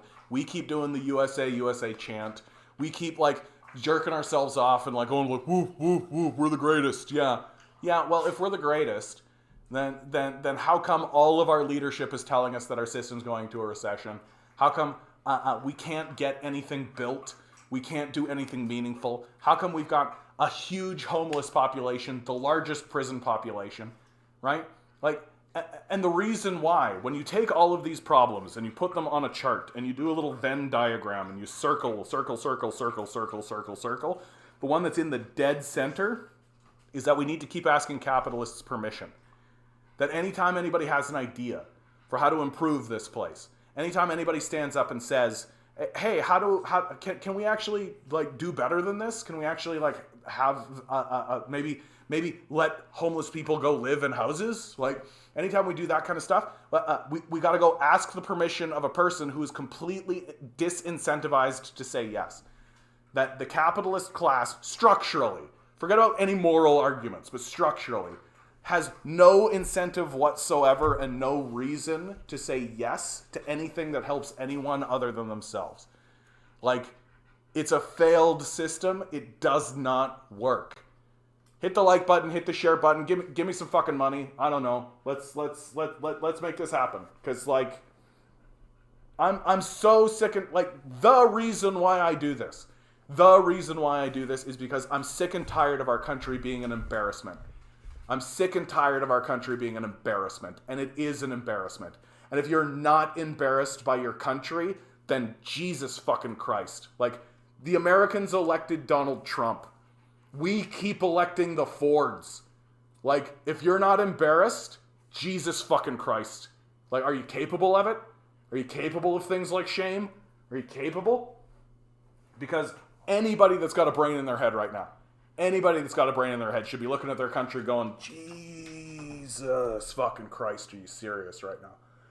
My favorite are the people who stand up and still talk about America as if they're, like, this great country. Like, didn't you guys just fucking elect Donald Trump? Hey, remember that reality TV star that you all fucking elected? right? Forget about the fact that he's saying, like, oh, grab her by the pussy. Like, forget about all that, right? Like, literally the highest level. The person who has his finger on the nuclear button. You're fired. You're fired. Like, that's the guy. That's your guy. You should be embarrassed. You should be embarrassed. Like, fucking grow up. Unbelievable. I gotta open a window. Yeah, I'm too hot. I'm too hot, Generation Y me. You're right. I'm on fire. Spitting facts. Spitting the truth. Sending the secret codes. I'm doing the Konami code. Up, down, B, or whatever the fuck it was. Whatever the fuck it was. Like, capitalists are brain dead at this point, dude. Why do rich Chinese parents send their children to schools in America or Canada? To learn how to do capitalism better than the capitalists. That's what it is. So that they can understand what they're dealing with, so that when the system collapses, they know how to respond. Like, China actually believes in understanding other countries. Right? That's a very difficult concept for Westerners to understand. That Westerners do not care about other countries and what they think, what they do, how they are. They don't care about their culture. They don't care to know anything about them. Right? All Westerners understand is we're the greatest, manifest destiny, USA, spread democracy around the world by bombs. Right? We'll make them accept our peace by force. Right? Like, that's essentially our ethos. China goes, yeah, I mean, we should know something about them. We should send our kids over there and learn something about them so that they can actually go and experience the culture and be part of the culture and learn what it is to be an American and learn their ethos. And then bring that back here and see if there's anything useful. Maybe there is, maybe there isn't. Right? Because China's a 4,000-year-old civilization full of adults who went through 100 years of humiliation, had a communist revolution, and now have built the largest economy on the planet in a very, very short period of time. And they didn't do it by going, we're the greatest and we can fuck everybody up and bomb them and we're, yeah. They did it by looking around and being like, well, can we learn anything? Can we learn anything from anybody? What can we learn? And if that means sending their kids to America to learn something so that they can turn around and come back to China and use it, then they will. Because they're not fucking fundamentalist psychos the way we are. They're certainly not xenophobic bigots the way we are. Right? They're not afraid of us. They're afraid of us because they know that we're going to bomb the shit out of them. Like, that's the truth. That they know that we're going to bomb the shit out of them. And how do they know that? Because we keep saying we're going to. We keep saying it. In 2015, we literally made a document called, Google this. If you're on TikTok, Google this. Type in thinking through the unthinkable. Thinking through the unthinkable, and read that paper. It's a paper that comes out of the Rand Corporation, which is a Pentagon paper, right? And in it, they basically say how they can go to war with China successfully. They lay out their strategy for going to war with China. Well, you think the Chinese read that and went, yeah, that's normal. That's a normal thing that people do, right? People normally write documents about how to kill one another, right? That's just a normal thing that humans do, right? Yeah, I'm not going to worry about that. Or do you think they read that and went, yeah, the United States is going to go to war with us? Because I think that's what they did, right? And that's the reason why in the last 10 years their military budget has ballooned. That's the reason why Xi Jinping is walking around saying we're preparing ourselves for war. That's the reason why when Pelosi goes to Taiwan and they start funneling weapons into Taiwan, the Chinese go, yeah, that's a significant threat. We take that seriously. Like, that is a declaration of an act of war as far as we're concerned, right? So the Chinese are afraid of us because they know that we want to go to war with them. But outside of that, like, if it was up to the Chinese, they would basically be like, hey, you guys want to trade? We got a bunch of shit. We make a bunch of shit. You gave us your manufacturing base, right? We make a bunch of shit. You want it? You got some stuff. We could have it. How do we trade? That's China's game. And they're just playing it better. And now America is waking up to the reality that their strategy of bombing everybody and stealing their resources is backfiring. It's not working, right? That a country is literally overtaking them because their strategy is, hey, would you like to trade peacefully? Like, America doesn't do diplomacy. America makes demands and drops bombs. That's what America does. China says, hey, could we actually do like have a trade and do a trade? Incidentally, we're still watching the China walk, right? The horrible hellscape of China. Oh my God, the tyranny. What was the name of the Chinese diplomat asking the West why they send their manufacturing base to China? I cannot remember this guy's name, and I always forget. I'm going to look this guy up. I saw a video. There's a Chinese diplomat or ambassador or something, and what he does now is he walks into these international communities, and he talks to other ambassadors and other people, and he asks them, and he's not being mean. Like, he's not trying to be like, haha, fuck you guys. He literally looks at these guys, and he just says, why did America give us their manufacturing base?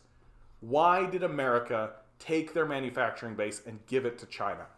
Like, really think about this, guys. Like, this, as far as I am concerned, is one of the worst strategic decisions that any nation has ever done in the history of humanity. So that a bunch of dopey Elon Musk type billionaires could make extra fake money dollars in their accounts so that they could go to fucking Jeffrey Epstein's sex island or buy and destroy Twitter. They took the beating heart of the economy, the manufacturing base, and they gave it to another country. Like imagine you're playing a video game. Like a game like Civilization. Like, be a nerd. I play Civilization. I love it. Imagine you build an industrial zone. And then a couple of 100 years later, you go, you know what, that industrial zone? I'm going to put it in my competitor's nation for nothing. So that fucking Elon Musk can have some fucking dollars. Like, who gives a shit? Who gives a shit? That what did the Americans get for it? They got hollowed out cities. They got spikes in homelessness. They got destroyed communities, destroyed culture. Right? Like, that's what they bought. That's what they got. It's a total fucking disaster. Adrian A, because they heard people like you go to the schools and you're so cool. Yeah, exactly, Adam. You seem like a cool guy, Adrian. You seem like a cool guy. Jeremy, is the Chinese debt trap still a thing in Africa? It never was. It never was. It just like literally never was. Like, straight up. The Chinese debt trap was a myth from the beginning, from the outset. Right? And what China actually does is that they walk into countries and they say, hey, yeah, we would like access to that resource. And like a place like, I don't know, fucking Zimbabwe. Zimbabwe is like, yeah, we don't have a road. Like, we don't have infrastructure to that. So the Chinese go, well, how about we give you a loan, right? And that'll help you build the road and build the infrastructure, and then we'll get access to the resource, right? And then, so they all do that. And then Zimbabwe at some point will be like, hey, you know that loan you gave us? We're never going to be able to pay that back. Like, even with the profits that we make from the mine or whatever resource, we're never going to be able to do it. It'll be like thousands of years, right? And you know what China's response is? Don't worry about it then. Because China fundamentally understands that money's not real. They understand that the financialization of a system is a parasite. They understand how capitalism works, right? Unlike capitalists, the Chinese actually understand how capitalism works. That they expect it to fail. That when the internal and natural contradictions of capitalism get in the way of suitable diplomacy, they just do away with it. Because capitalism will do away with itself anyway. And they'd rather do it without bloodshed. Simple as that. This idea that there's a Chinese debt trap is a farce. It's a total... It's a fucking CIA grift. Like, banish it. It's ridiculous. Yeah, the Chinese debt trap was debunked even by certain Western outlets. Yeah. Dieter, no EPA regulations. I mean, cheap labor. China holds 9 of 10 of the most polluted cities in the world. Yeah, because you know why, right? You know why, Dieter, right? Come on. It's extremely straightforward. So there's 2 things that China is going through right now that force them to emit a lot more pollution. Like, Who's the largest emitter overall? The United States, for sure. No bullshit. But you are right. 9 of the 10 most polluted cities right now in the world are in China. 2 reasons. 1, they're actually building the renewable energy infrastructure. They're building the solar panels. They're building the wind farms. They're building shit, right? What happens when you build shit, right? You pollute. But they have accepted that they are going to have to pollute a lot in order to produce the renewable energy system to move forward into the new era. And somebody has to do it, and they are saying that it's going to be them, right? And the goal, of course, is to accept that This is how China operates. Like, this is exactly what Deng did. Deng did the exact same thing when he opened up the markets to capitalists. Everybody said, oh, communism is over. Deng opened up the markets to capitalism, right? China knows how to plan. It understands how to pass the baton generation by generation. It knows how to do it. And has done so successfully several times. Observably, you can see it happen, right? Westerners don't get this. We have a system where a guy gets in power for 4 to 8 years, and then the next guy comes and destroys all of that, and then the next guy comes and destroys all of that. So we have a system that destroys itself every 8 years.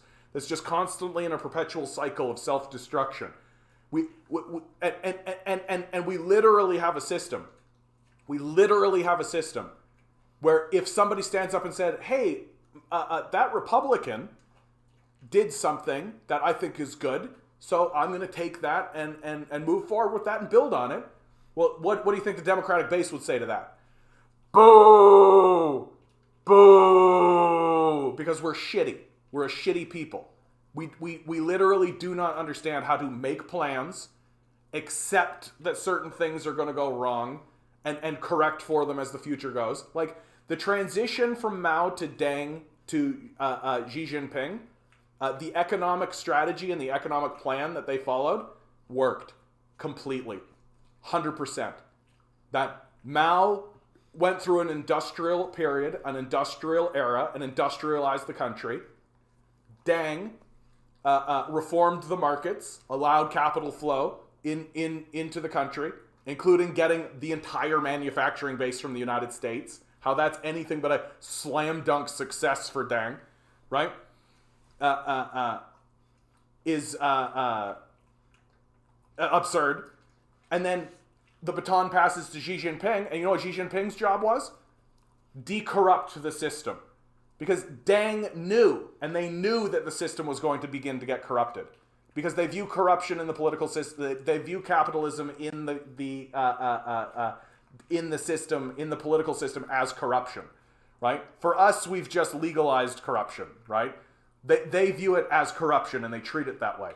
And Xi Jinping comes into power, and what does he do? He takes the negative consequences of market reform, right, which is capital and the psychopaths that come, and he levels them, right? And that's what they're doing. They're leveling the capitalists so that it becomes a more egalitarian system. And to pretend like they're not doing that is a joke. That the poverty reduction that has happened in China over the last 20 years has been miraculous. It has been ridiculous. If what happened in China happened here, you would be demanding that the face of the president be carved on the side of mountains. You would be screaming for it, right? But we just ignore that. That's not real. Whatever, China, right? Like, it's fucking ridiculous. Ugh. So they're accepting pollution so that they can build an infrastructure to correct for it later, is what they're doing. Which they've already done that before, so I don't see why they can't achieve it this time. And that's a far sight better than what the Americans are doing, which is fucking nothing. Like, fucking nothing. Like, literally nothing. And then on top of that, while that's all going on, point number 2, because I said there was 2 points, the Chinese have been forced to militarize. They don't have a choice. And what does the military do? Who's the number 1 polluter on the planet? The United States military. By a lot. It's not close. The United States military is the number 1 polluter on the planet. Right?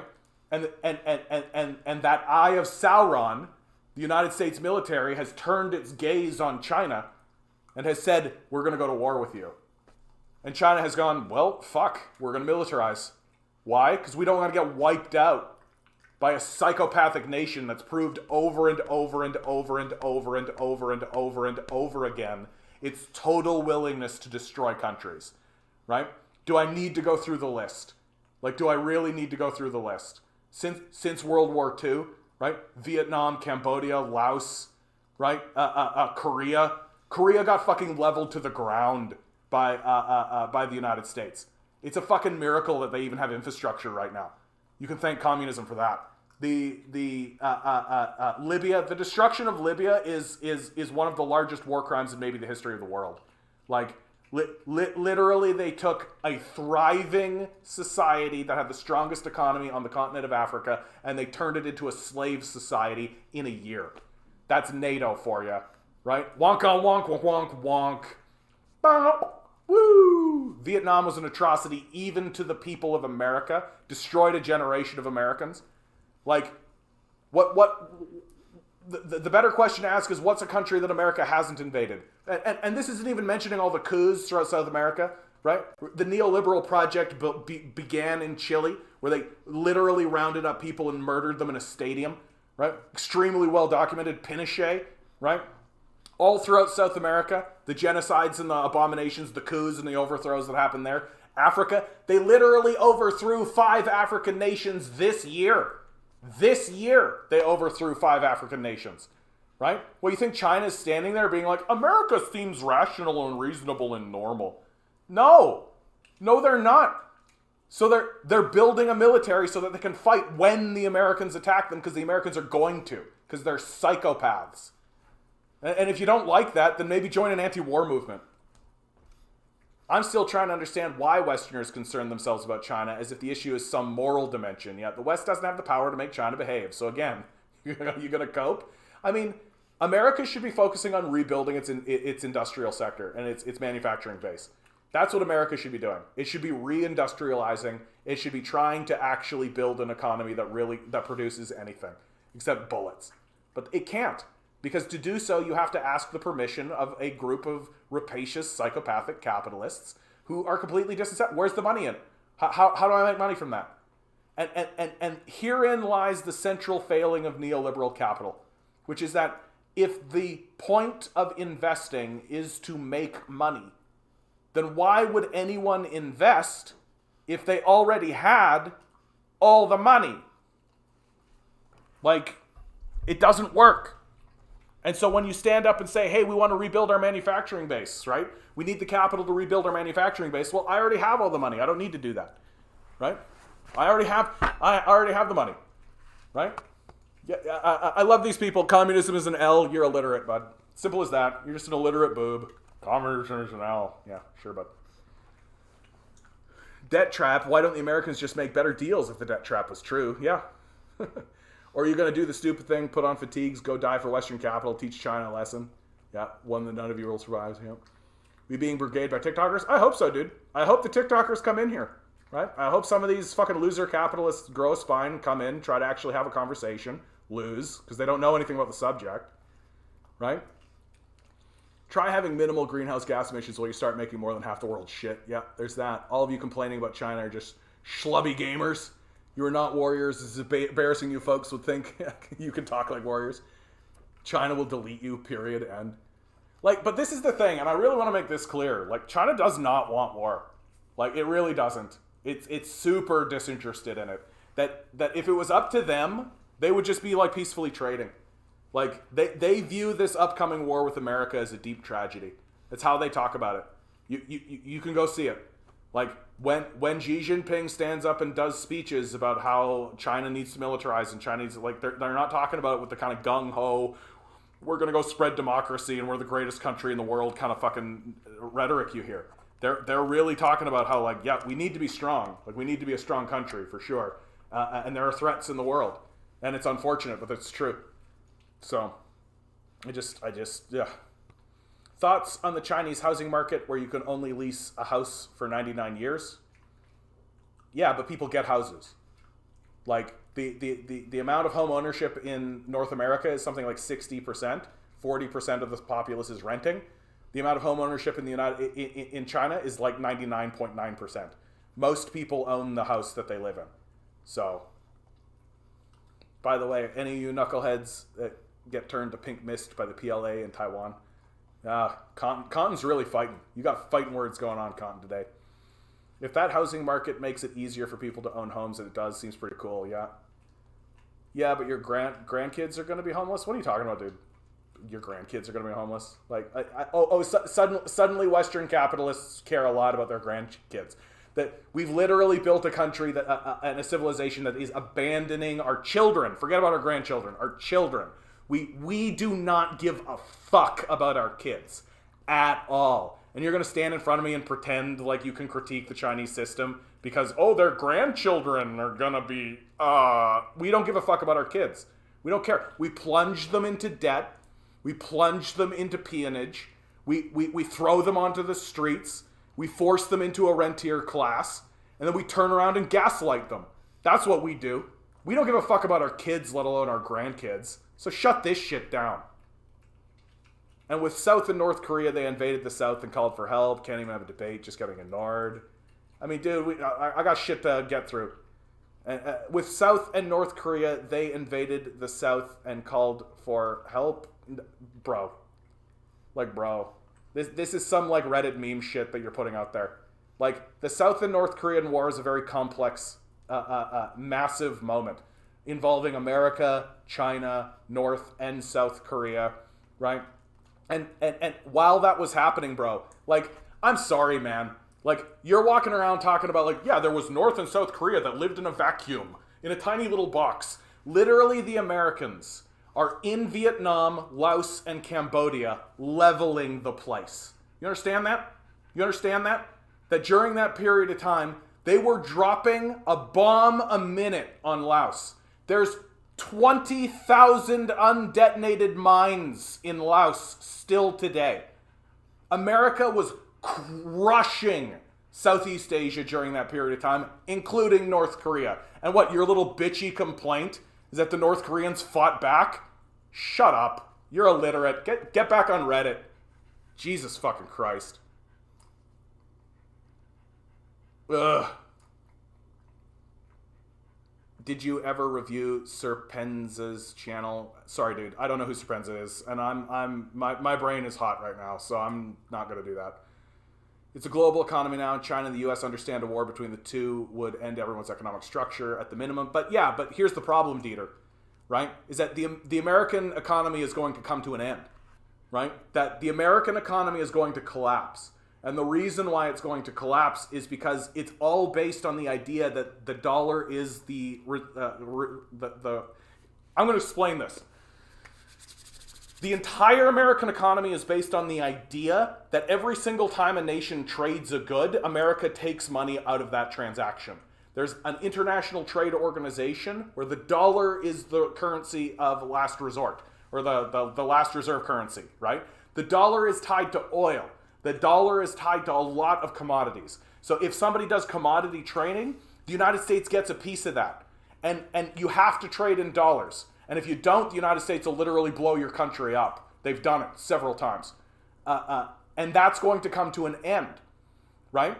Why is it going to come to the end? Because China and Russia, India, Brazil are creating an organization called BRICS, so that they can step around the international community, so that they can trade in alternative currencies other than the dollar. And so the dollar is going to devalue significantly because most of the world's population, China has a population of 1.4 billion, India has a population of 1.4 billion, most of the world's population is going to stop trading in the dollar. That means no more free money for America, right? And America doesn't do anything except make war. That's all it does. It doesn't make anything. It doesn't manufacture anything. It doesn't create anything. All it does is empower people like Elon Musk, Mark Zuckerberg, and fucking Bezos to go off and shoot penis rockets at space and pretend like they're actually getting on the fucking Mars. And meanwhile, the rest of the world is going to trade amongst themselves and say, fuck you, America, go get fucked. And so America's currency is going to devalue significantly, while at the same time, they don't make anything or do anything important, right? Or do anything important whatsoever. And so America's economy is going to collapse anyway. So for them, going to war with China just means trying to level the playing field and try to collapse China's economy too. That's why they're going to go to war with China. And lose, by the way. They're going to lose. They're going to lose very badly. Like, they'll win the first volley, and then China will build a second volley, and America won't be able to, because America doesn't build anything. Like, it's not gonna look good. It's not gonna look good. I could never ignore you, Fart Sniffer 78. Dude, I gotta pause for a second here and just say, it is a bold thing coming in and making claims about stuff with the name Fart Sniffer. And I'm not saying that facetiously. It's a bold claim. It's a bold claim. The China ghost towns are unbelievable. Yeah, they're getting ready for climate change. Like, that's what those are. It's unbelievable to me that the West talks about these China ghost towns as if they're something else. Yeah, China built a bunch of gigantic cities in high, dry territory when most of their cities are in low land that's going to flood right away. Like, most of China, like Zhengzhou, Wuhan, Hong Kong, right, Shanghai, is in low valley territory that's going to flood. The second the water comes up, it's going to flood, right? Like, you see the flooding that happens in Louisiana? That's the shit that's going to happen all throughout China. The Chinese know it. They're aware of it. They know it's going to happen. And so what's their response? Well, we better have infrastructure ready. Because they plan. They make plans. They're not like America. They actually think planning is a good idea. Their ethos isn't let chaos reign or let the free market decide, right? They're not sitting there like a bunch of death knights being like, the free market will decide everything for us, right? They're not sacrificing logic, reason, or understanding to some fucking fake god they made. The invisible hand will create the goodness of the market. Like, they're sitting there being like, wow, that's a problem. We better have a fucking solution. And they do. And then the West looks at it and goes, that's a silly thing to do. You don't critique the Grandmaster when he makes a move. You look at it and you learn. Yeah, if you get your information about China from a literal racist white South African who's nostalgic about apartheid South Africa, you have no credibility whatsoever. Ligon DZ can always rely on you to drop the bomb. Why does government officials get to live in mansions? Bro, like, you can't win with these guys, eh? Like, if they were living in shitty houses, you would say, why do government officials live in shitty houses? You can't win, right? Like the capitalists want it both ways. If the officials live in a nice house, right? Which, by the way, the Chinese want their officials to live in nice houses, right? You want your leadership to live in a nice house. Like, shut up with this idea. Like, it's such a dumb idea that, like, yeah, I want my leader to live in a hovel. I definitely want the representative of my nation who represents me on the international stage to look, sound, and be a piece of shit. I want his house to be terrible, and I want him to never be able to do anything ever. Like, no. You want him to live in a palace. Abso-fucking-lutely you do. And don't bullshit me and try to pretend like you don't. Like, the Chinese want their leadership to look good and live in nice places and look as though they're doing well. And, oh no, they're living in a house that's big. So? So fucking what?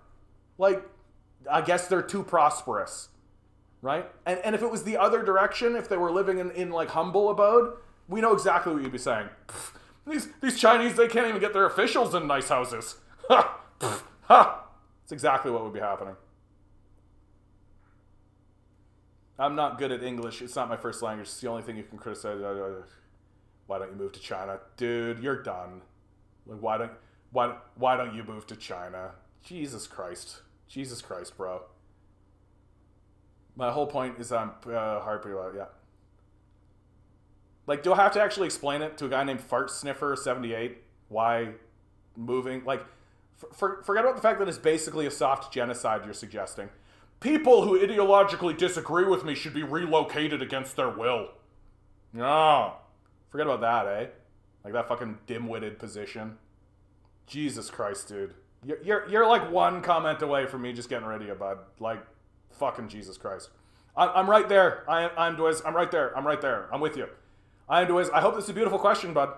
I can tell. I can feel your anticipation. I can feel the anticipation building inside of your heart. I can tell you're a good person with a good soul. And this is a question asked in good faith. I can tell already. And here I am for it. I hope you don't disappoint me, bud. Here we go. I think that capitalism is an outdated system. Good start. Good start. But I also think that communism may not be the best choice. All right, I like how you framed this. This is really... Oh, a little more above? No. I'm reading the comment. Okay. I like the way you're framing this, bud. You're being very polite. I appreciate that a lot. Could you explain your reasoning why communism would be the best choice? What a wonderful person. Honestly, dude. Lovely. No, it's okay, dude. There's a delay. Yeah, Shrek is your dad asks, do you have a job? And if so, where do you work? Yeah, sure. So you can judge me based on my income, right? That's what you're doing.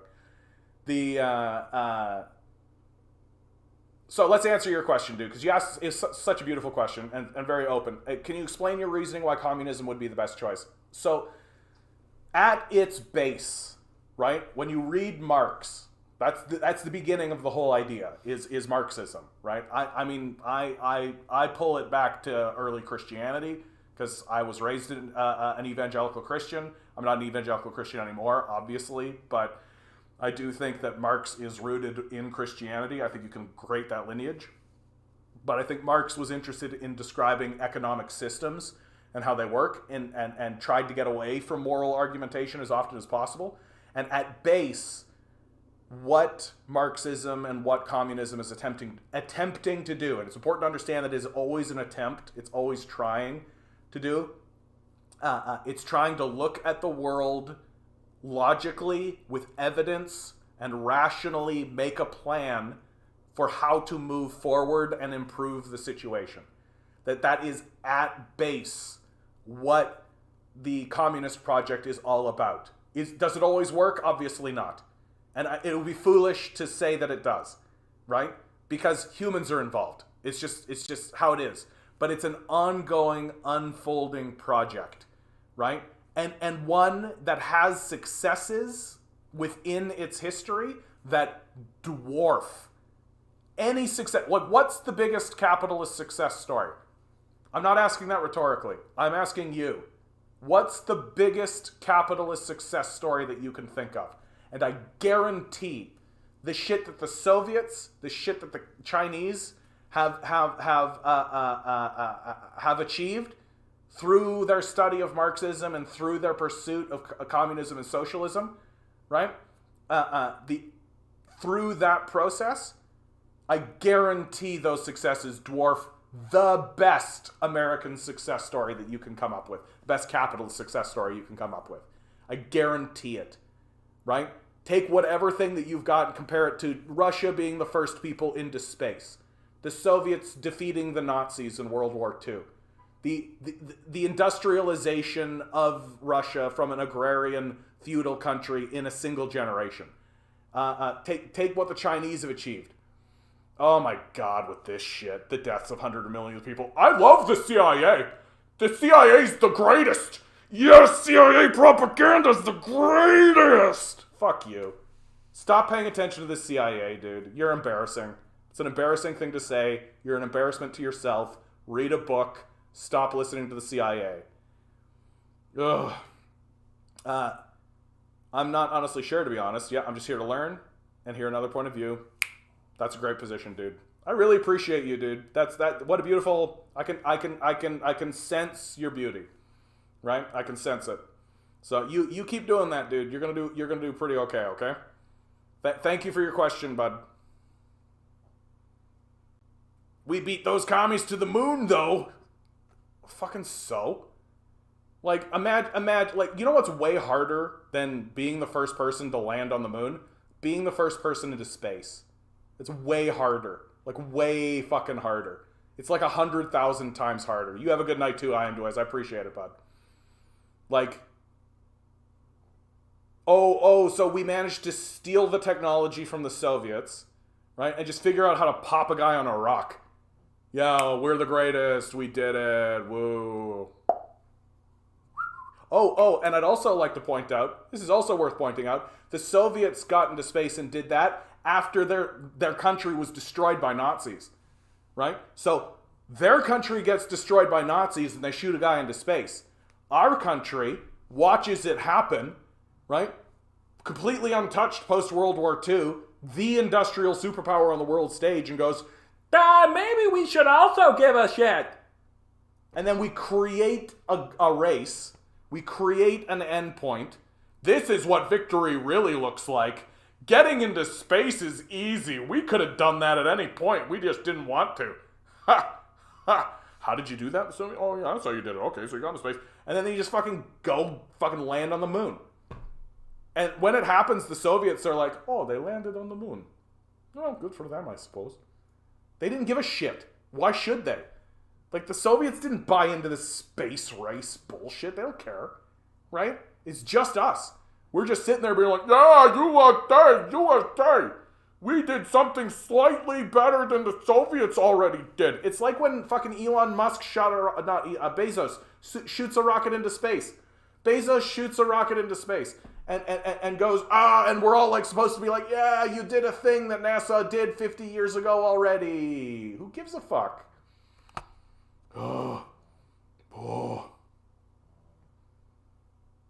Nor communism, I'd flawed, but capitalism, don't agree with corruption, human nature, thoughts, removing Chinese term limits.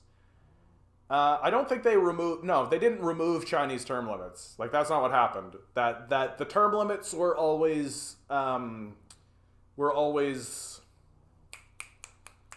unofficial. Like, they were always it was just understood, right? That, oh, you only go for a couple of terms and then we replace you, and that's for the good of the nation and to get new blood in and to get new ideas, right? It's not good for one faction to take over for a long period of time, right? And the Chinese understand that. The reason why Xi Jinping was elected for this unprecedented term is because he's preparing the country to go to war, and they don't want to have an internal political struggle while also preparing to go to war. Like, that's the long and short of it. I love all these flowers, by the way. Like, there's just people here, just flowers and emojis. I don't know why you guys feel the need to do that, but as long as it doesn't fuck with the conversation, I'm fine with it. Pull up your pants on your TikTok streak. I got 176 viewers right now on TikTok. I feel good about myself. I would politely ask for you to say, yeah, I probably am not going to do that. The Ronnie jokes are so annoying, and quite frankly, I don't understand them. I feel like that's probably some Gen Z humor. Which, incidentally, I gotta tell you, I love you Gen Z kids. I really do. You Gen Z kids, here's what I love about Gen Z. I'm going to talk to TikTok with this one. Here's what I love about you Gen Z kids, right? All of you need to look up what Dadaism is. Dadaism. You all need to look it up because you're all doing it anyway, right? Basically, all of you have naturally said, oh, this society is absurd, and so I'm just going to descend into total absurdism and make my humor completely abstract and ridiculous and absurd on the face of it on purpose. And you're all doing it, and it's actually quite beautiful to watch, and I completely understand why you're doing it. And I love Gen Z with the fucking, like, the hair, the tattoos, the fucking crazy music, all the stuff. I love that you're driving the boomers insane. I think that that's the greatest thing ever. I'm so happy that I didn't turn into one of those people who was like, kids these days with their rock and roll. Fuck that. Fuck that. You Gen Z kids are doing great out there, right? We've abandoned you. You should definitely surround the halls of power because we fucking abandoned you and it's not going to get better for you. Fight back. You definitely should. And I love you. Ugh. Do you know who Ronnie McNutt is? No. I don't give a shit. Ronnie McNutt shot himself on stream. Fucking ridiculous.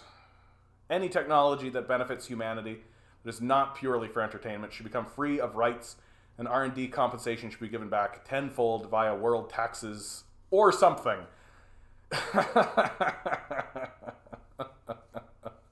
Or something.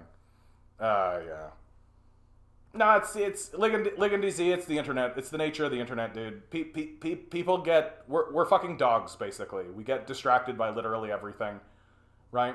We're not very, like, literally. America forgot about the Ukraine war because Will Smith slapped Chris Rock. Like, some guy shoots himself on stream. Everyone's gonna talk about it. Like, you can't stop it. Triever, what would you have done to stop the downfall of the USSR? Bro, asking the real questions. Asking the real questions. The trouble... I actually think that the USSR's downfall was a combination of stupidity and well-meaning... Like, Russia has always wanted to be part of the West. Like, it always has. During World War II, it wanted to be part of the West. Post-World War II, it wanted to be part of the West. It always wanted to be a part of the West. And the idea that...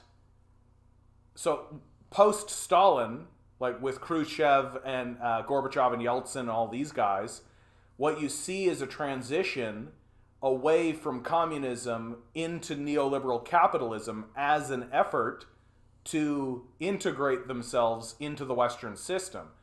And there's this sort of historical truism that happens with Russia, which is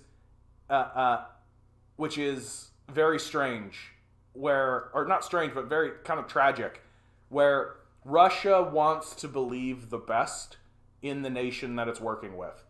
And it takes Putin especially, it takes him a long time to understand that the West is psychotic and it can't be negotiated with and it can't be integrated with, and it's not interested in integrating with Russia.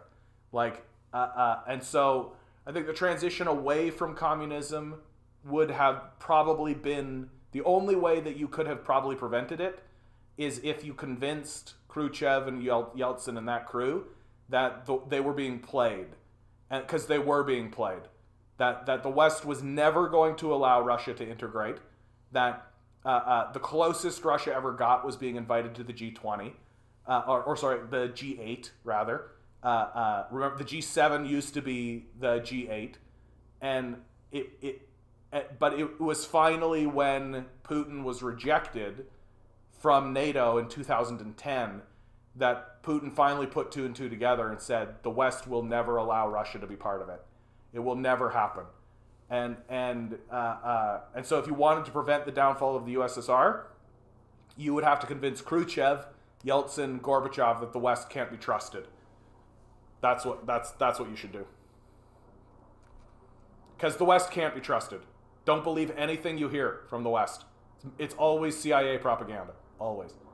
Do you agree that capitalism is flawed and so is communism? Is there a better system? Capitalism is flawed. The flaws of capitalism can't be recovered. It is intrinsically flawed. There is an ownership class and an owned class. If you aren't an owner, you are owned. You are a piece of property. You understand? You understand? If you are not owning someone else, if you do not own a person as a piece of property, then you are a piece of property. That's the nature of the capitalist system. That's the central antagonism of the system. That's the reason why it's intrinsically flawed and can never be reformed and can't recover. And if you were to resolve that, it would no longer be capitalism. That's the defining characteristic of capitalism, and it's the reason why it will constantly and consistently fail. Because there's an ownership class and an owned class. That you are either a property owner, and what you own is human beings, or you are property. I am property. You understand? And that's the reason why capitalism is inherently flawed.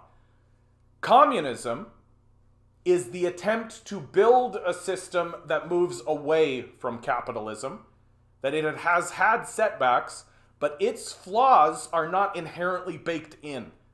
That it actually responds and changes and shifts itself to that while simultaneously pushing out this dynamic I just described. So the flaws that exist within communism are human flaws. The flaws that exist within capitalism are structural flaws. It's very, very, very, very different, and we should be reaching towards communism until you can show me where these systemic flaws arise from. I agree. Cameron Norton, hope you're here to have a beautiful time, bud. I agree capitalism isn't a perfect system, and this country is also extremely messed But to deny that millions of people died in China from starvation as a direct result from communist policies is dumb. So Cameron, you're talking about Mao's Great Leap Forward, right? Mao's Great Leap Forward. I love this. This is 100% CIA propaganda. So there's no evidence that this happened. There's not a picture. Find it. Go right now. Tell me where to go to find a picture of this. To find it happening. To find a single political commentator. To find anybody alive at the time who talks about this famine that you're talking about. Because guess what? This famine, this famine narrative, this idea that 100 million people died in China. So a tenth of the population in China, it's an event that's worse than the plague of Europe, happens in China with no refugee crisis. Nobody flees China. Because if you have 100 million people starving to death, right, you should have 100 million people fleeing, right? But you don't.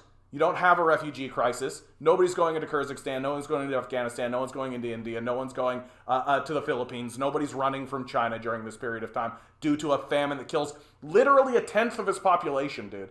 Like, think about how absurd your claim is from the outset. No international commentators. No political China watchers. Nobody mentions that there's this famine that's killing 100 million people during the time. What happens is in the 80s, a couple of statisticians bullshit some numbers because there was a lot of movement going on in China, and they pretend like, well, it must have been because of the famine. That's what happened here. Right? Certainly not people just relocating as they were during that period of time. Right? And the press and the CIA just grab onto it and run with it.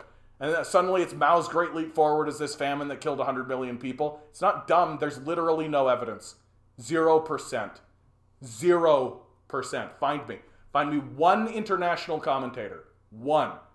Find me a newspaper. Find me an article from the 1950s or 60s. Find it. It doesn't exist. Why? Because the famine didn't happen. And believe me, I've looked.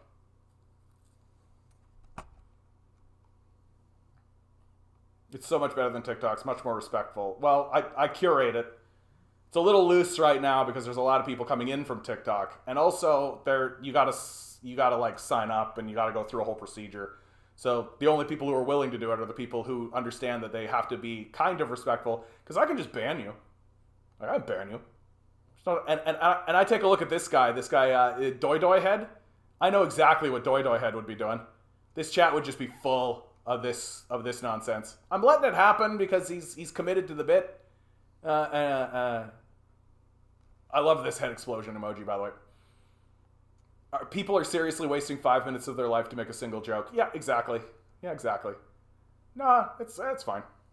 It is what it is. We're all lonely, right? We're all lonely, right? We're all trying to engage in the system the best that we can. That's all. I don't mind a good joke. It's fine. Watson Roadster. I haven't seen you around a long time, my man. Good to see you, bud. Watson Roadster. Absolute champion. Absolute champion. I hope you're doing well out there, bud. I hope you're winning. Socialism is the first stage of breaking away from a capitalist class-based society. Communism is the end game of the stateless, classless society. Yeah, exactly. Like, communism is like the end goal. It's like what we're reaching for, right? Even China doesn't call itself communist, right? It calls itself socialist with Chinese characteristics. And it understands that it's constantly in this state of like reaching towards an idea. And will we ever get there? It's a good question. It's a good question. It doesn't mean we shouldn't try. It doesn't mean we shouldn't try. Stalin sent people to the gulags that disagreed with him. You mean like Nazis and assassins? Is that who you mean? Like, dude, fart sniffer, I'm going to tell you right now, dude. You wander into this territory, you're literally a Nazi apologist at this point. Like, you're literally saying that Stalin should not have sent Nazis to the gulag. You're literally saying that Stalin should not have put assassins on trial. Like, you sure you want to go down this road, buddy? How embarrassed do you want to get tonight? Have a good one. I am. Hope to see you again. Stalin was a counter-revolutionary aberration from Orthodox Marxism and the theory of permanent revolution. See, Watson's a true communist, man. He's done the reading. I love it, dude. Yeah, bring on the rightists. Let's bash them around. Absolutely, Watson. Absolutely, dude. let's stay away from the let's never look when these guys are around. Watson, let's you and I agree right now because we've had the hash, right? Let's just agree when we're going after these guys. Let's not get into the Stalin Trotsky shit, okay? Like, I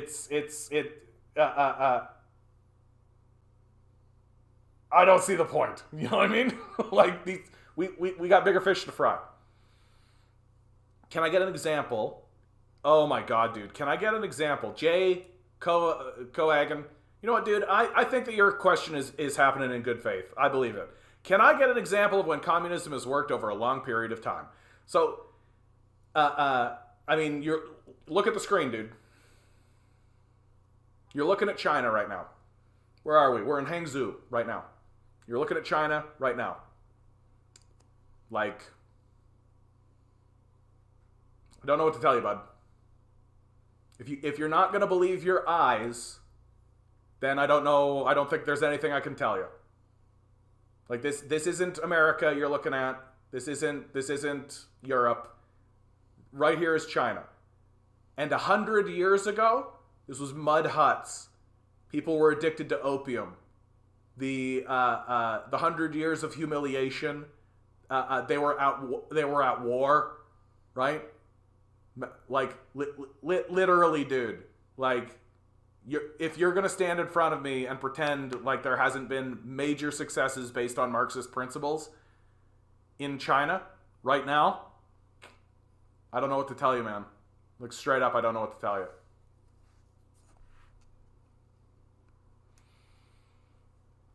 Yeah. No, 100 million. Thank you, Cotton. Always keeping us correct and on track. I like that. 100 million dead in China would have been nearly a quarter of the population. That we're talking 1 in 4 or 1 in 6 at best. And this has no empirical evidence. There's not a photograph. There's not a testimony. Like, literally, it's just assholes that say it. And what do we know? What did the fascists always say? Right? What did the Nazis say? What did Goebbels say? Right? If you say a big lie long enough, the people will believe it. That's exactly what's happened with Mao's Great Leap Forward. Like, you're telling me, in seriousness, that Mao killed 1/6 of the population of China, 1/6 of the population of a revolutionary China, and didn't experience a coup. I think you're nuts. We've never had anything resembling communism, so there isn't an actual example. Stalin is not an example. Watson, what did we just talk about, dude? What did we just talk about? You and I disagree about Stalin and where Stalin, like, lives on. I don't want to get into it. Maoist China had at most 500 million people. Most evidence points that it wasn't even that high, yeah. The Queen of England. Oh my God.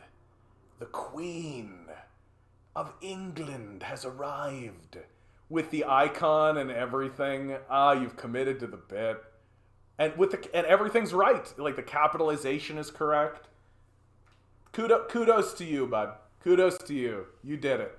You did it, bro. I'm really fucking sorry for you. TikTok sucks ass community shit. I'm not paying attention to TikTok.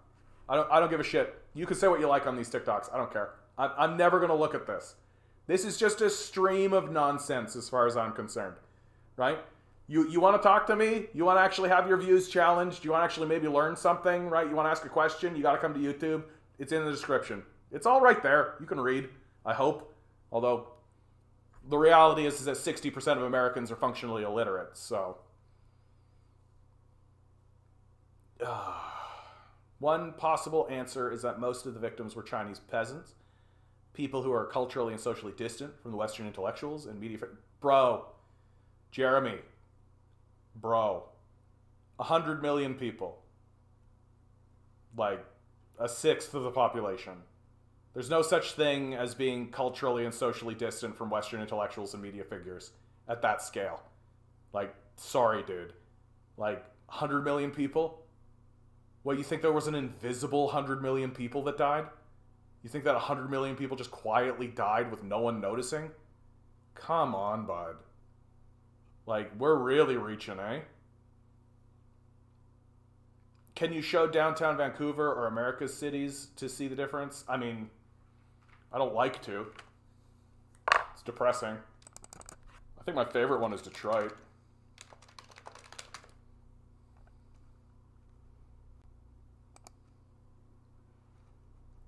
Most of the times they try to do like a good, like these walkarounds don't show the shitty parts, right? But this is fine. I don't mind showing downtown Detroit.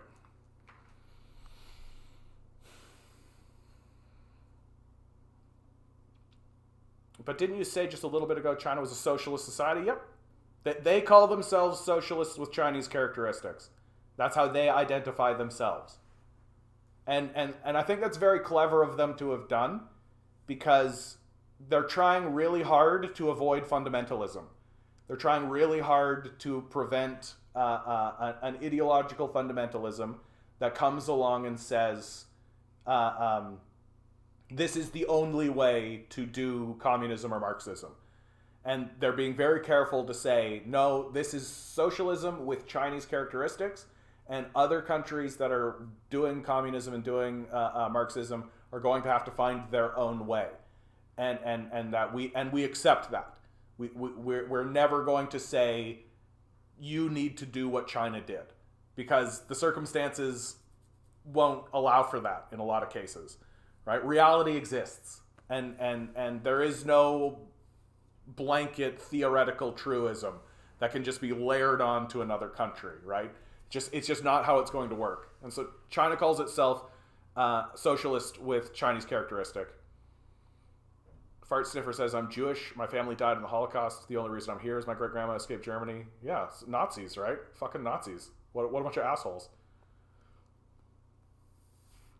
Watson, if you want to see an example of a failed state, look at the standard of living in southern U.S., Mississippi, for example. Yeah.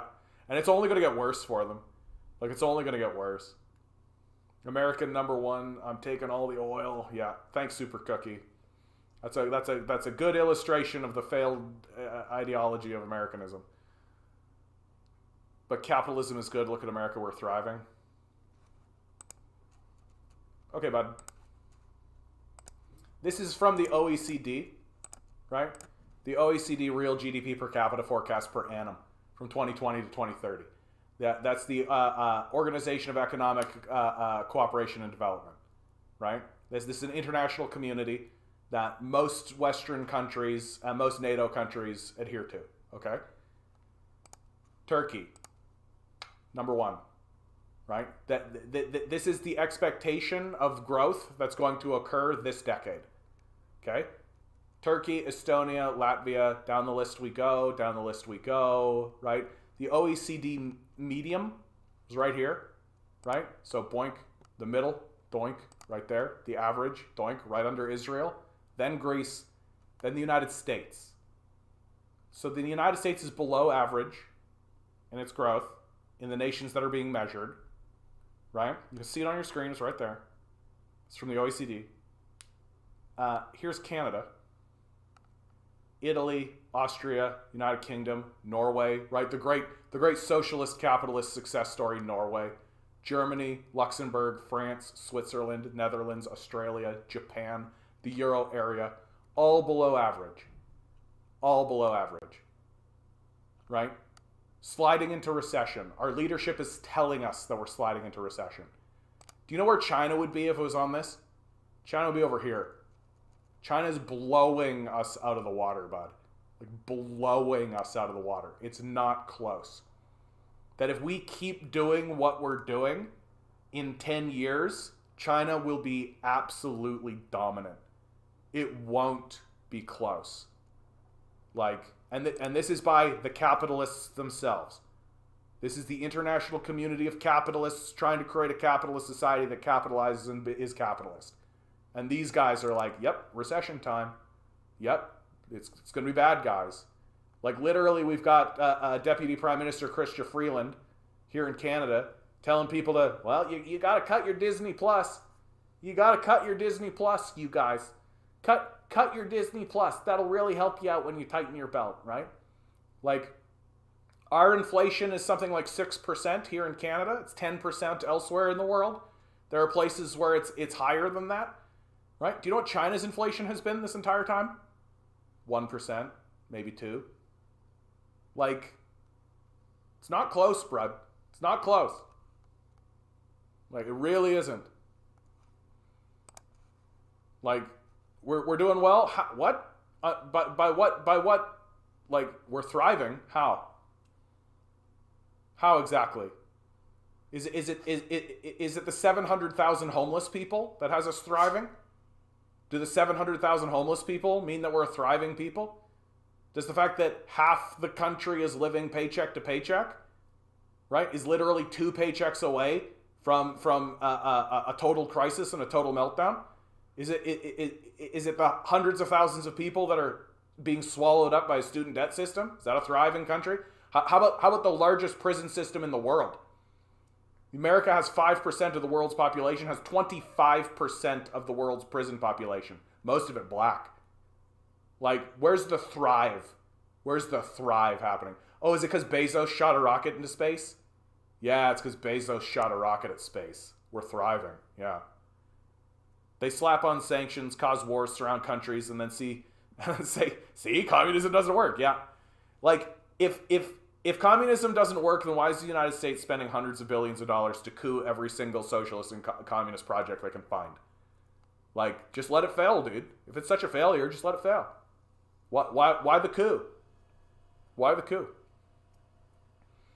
Yeah, America's thriving, largest prison population, largest disparity between rich and poor, dilapidated infrastructure, yeah. I love it, dude. My chat, no. You straight up go away. Not interested. Boring. From TikTok, wanted to say we're trying to make more people unemployed on purpose. Yes! Santora e Britannia. How's that for a name? Dude, we got to revel in that name for a second. Santora e Britannia. I love that name. Real good. Wanted to say we're trying to make more people unemployed on purpose. Yeah, the Federal Reserve, as well as the Bank of Canada. Tiff Macklem, the head of the Bank of Canada, Tiff Macklem. They've all said it. They're saying it openly. Right?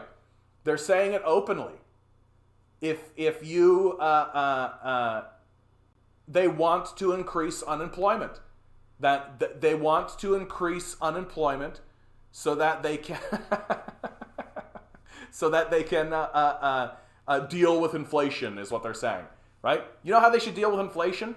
They should go to the capitalists and say, stop raising prices, or you go to jail, like Nixon did in the 70s, right? But they're not going to do that because we're an oligarchy. We're completely bought. Like we're owned by a capitalist class that's not going to actually do anything to help us, right? Real fucking straightforward. Real fucking straightforward. Jay, listen, obviously none of our opinions are going to change. I mean, my opinion can change, dude. See, this is the thing about Marxism. Marxism is a system that's based on evidence and facts. And so if you can show me evidence and show me facts, I will change my opinion. That's the difference between you and me. I'm not a fundamentalist. I don't believe in what I say. I have evidence. I use facts and reason and thought and empathy and compassion in the way that I actually move forward in life. And if you can show me evidence, I will change my tune. Right? I used to be a fundamentalist Christian. I used to believe angels were real and that Jesus Christ was coming back at any moment. You know what changed my mind? Evidence. Right? And changing my mind on that was one of the hardest things I ever had to do. And so changing my mind on this would be a cakewalk. But sorry to say, the evidence is heavily weighted in my favor. I hope that you get to a place in your life where you recognize that you can actually have your opinion changed.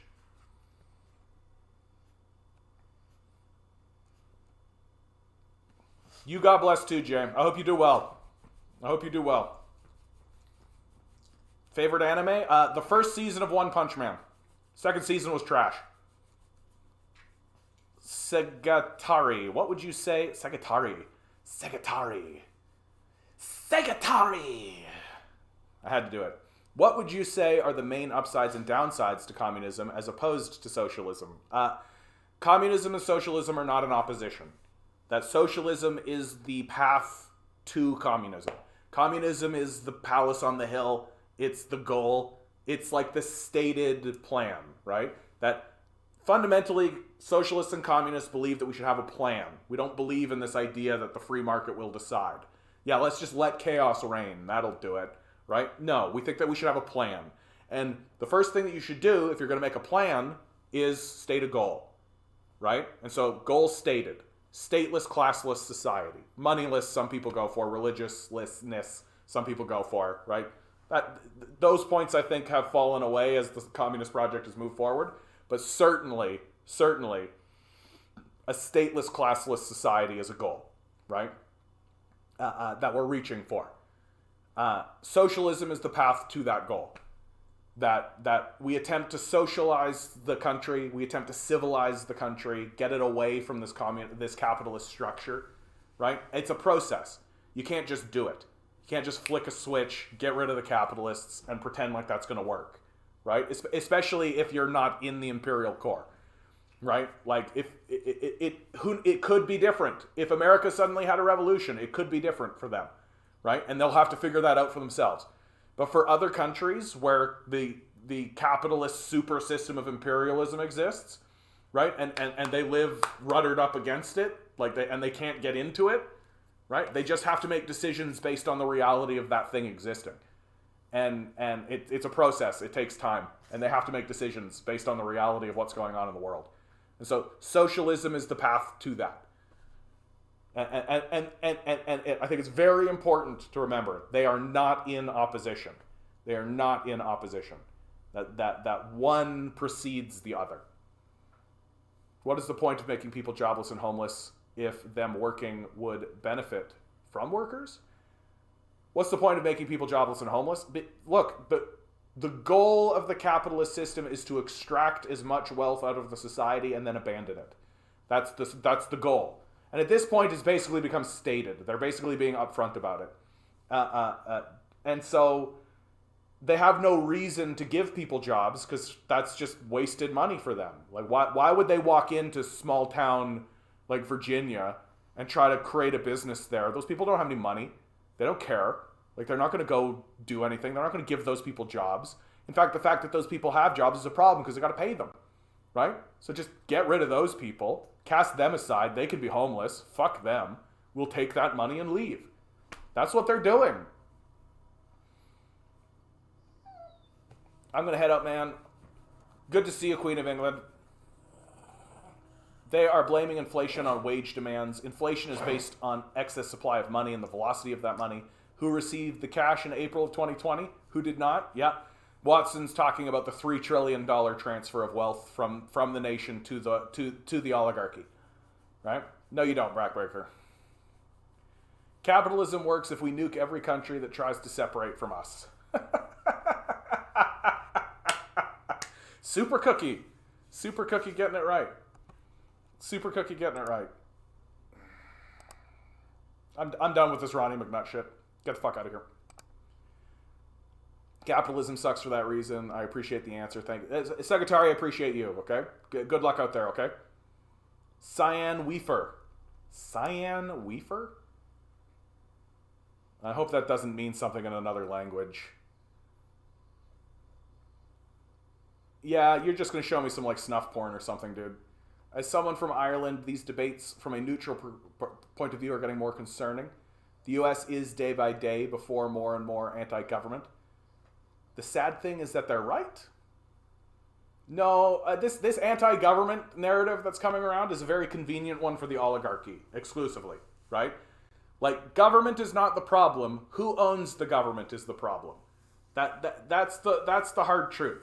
That, like, the communist position of being anti-state and having the state sort of wither away, which is sort of the goal, isn't in line with what the libertarian right is saying.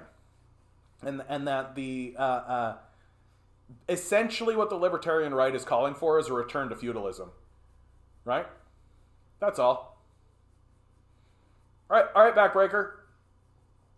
What am I searching? Tell me what to search. If you can find it so easily, I should be able to find it with a Google search, right? Where are we here? I can't wait for this response. Yet these people in small town Virginia can be prescribed opioids. Exactly. What is this TikTok stuff? Did John get it? No, I'm Watson. I'm running TikTok live stream right now too. So get ready for the TikTokers, Watson. Yay! I have 238 viewers on TikTok right now. Right? So that's how it is, Watson. That's how it is. Good opportunity to say, give me some goddamn money. Like, share, subscribe. Spread it around. Tell people I exist. Hit the favorite button. Hit the like button. Hit the button. Can I see how many likes I got on this thing? I have 7,700 likes on TikTok right now. That feels pretty good. That feel pretty good. Makes me feel pretty good. I'm going to remind you that the TikTok is just like violently ridiculous. The comment section, it's just like, yeah, dude, the Ronnie thing, like, disgraceful. Like, just disgraceful. But anyway, if you guys want to participate in the YouTube stream, I respond to people on the YouTube stream. I don't care about the TikTok stream. Thank you for hitting the like button, hitting the share button, hitting all the buttons, right? I appreciate that. I appreciate you guys. Thank you so much. Yeah, I know, Ligon DZ, but you got to do it. You got to do it. These are the people. He got lucky on the For You page, and people think he looks like Ronnie, who's trending on TikTok. Okay. Thanks, Shrek. You know what? I consider that to be something of a blessing, then. That's all. I don't know who this Ronnie person is. He obviously committed suicide.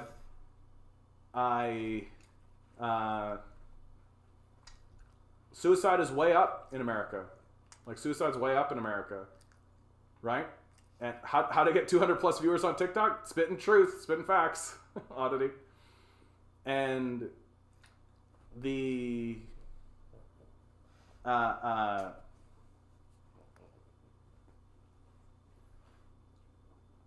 it's going to get worse. People like this Ronnie thing, it's going to get more common. It's going to get way more common. Usually when people commit suicide, it's a deeply personal act and they do it in private. Somebody doing it in public like that, in a public space, on a streaming, on the internet for everybody to see it, that's going to happen more. It's going to happen more. Get ready for it. People are slowly turning on both the Democrats and the Republicans, but the people have every right to be angry with said government, which is incredibly concerning. Yeah, absolutely. No, it's true, right? I think we're getting more and more people who are angry with the government but feel trapped. Like, people are voting Democrat more, although the Republicans did win the House in the midterms. Yeah, you're opening Pandora's box. I know, Brud. I know. Why can't people in North Korea criticize the government? Hey, Fart Sniffer, do you know what a color revolution is? Right? Do you understand what a color revolution is? Right? So what Westerners like to do is they like to send and finance groups in countries to criticize the government in order to find the Nazi equivalents in that society to then coup the government with the help of the CIA. That's how we act in the world. So all your talk about how, like, oh, North Korea doesn't let people criticize the government. Yeah, they don't allow color revolutions to occur within their borders. Because that's what we do. The rest of the world lives in a constant state of total threat of overthrow by the United States. And nobody is going to let critics of the government come in while the CIA is attempting to coup their government. Like, you want North Korean citizens to be able to criticize their government? You want that to start happening? Okay. Get rid of the fucking CIA, the largest terrorist organization in the world. And how did I get 200 views on TikTok, Oddity? Because I'm an incredibly amazing person, and everyone loves me. That's all. Honestly, dude, it's different on TikTok. It is. Like, YouTube is different from TikTok in a lot of ways. And TikTok's like, there's a lot of volume. There's a lot of, like, churning, right? That, like, a lot of you guys start watching my stream and then you watch, like, to the end. Or, like, people will watch for, like, a 30-minute, like the average view time for for YouTube is 30 minutes, right? That's about what I expect. So people come in and they leave 30 minutes later, right? TikTok, it's like 5 minutes. Like people come in and they just, so they'll come in and they'll spread their shit in the comment section. They'll hear a soundbite from me. And the ones that actually want to continue on and have that longer form thing, they're the ones that are here, right? But so TikTok, like 1 million people will just like, and what do I got? Like 8.4 thousand likes. So that means 8,000 people have hit the like button here, right? So it's just a churning effect. It's just people swiping over and over and over again and seeing if they like what they hear, sticking around for a little while until they get a little bit bored and then they swipe and watch like a big-titted girl say something. Like that's TikTok, dude. It's different. It's not the same. And the people who run TikTok are the same. They know it. Like on YouTube, to start getting paid, you need 1,000 people to subscribe to you. On TikTok, you need 10,000, right? They know. It's volume. It's volume. It's volume. It's way different. And so all the numbers are different. Like 200 sounds like a lot, but it's just people churning through. It's just people churning through. They're not that many people are going to like stick around for a long period of time. And that's just the truth. That's why I don't really engage with the comment section. That's why I'm trying to drive people to the YouTube channel, because I would prefer to have them interact. I know, I got my little puppy here. Yeah, sweet little guy.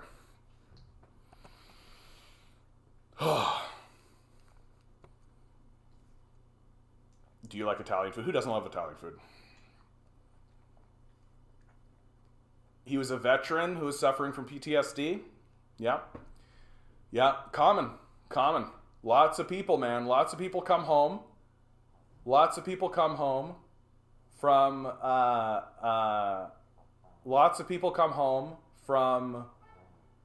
the war. Right? Lots of people come home from the war and realize that they were lied to, right? And realize that when they come home, they're not being heralded as heroes, and realize that, and then get stuck with the PTSD and get stuck with this shit. And I think a lot of them are just coming to terms with the reality that they're not, Shrek, embarrassing, CIA propaganda, like for real. I came from TikTok to see your views and debate, see what communism is, South Africa. I can't lie, it's kind of refreshing to find a political debater who doesn't run to insults and fake facts to prove their points. Thanks for that. Cyan, that's my whole shtick, dude. It's my whole shtick. If you can prove me wrong, I will change my tune. If you can prove me wrong, I will change my tune. And so Shrek is your dad? Find evidence. Go find evidence. Show it to me. I will change my tune. Show me the evidence. Simple as that.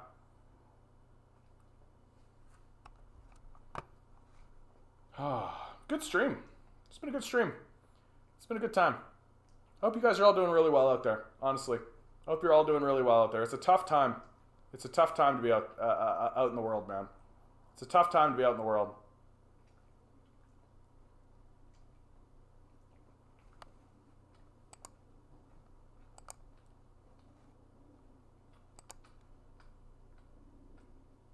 We're living in a highly propagandized society right now.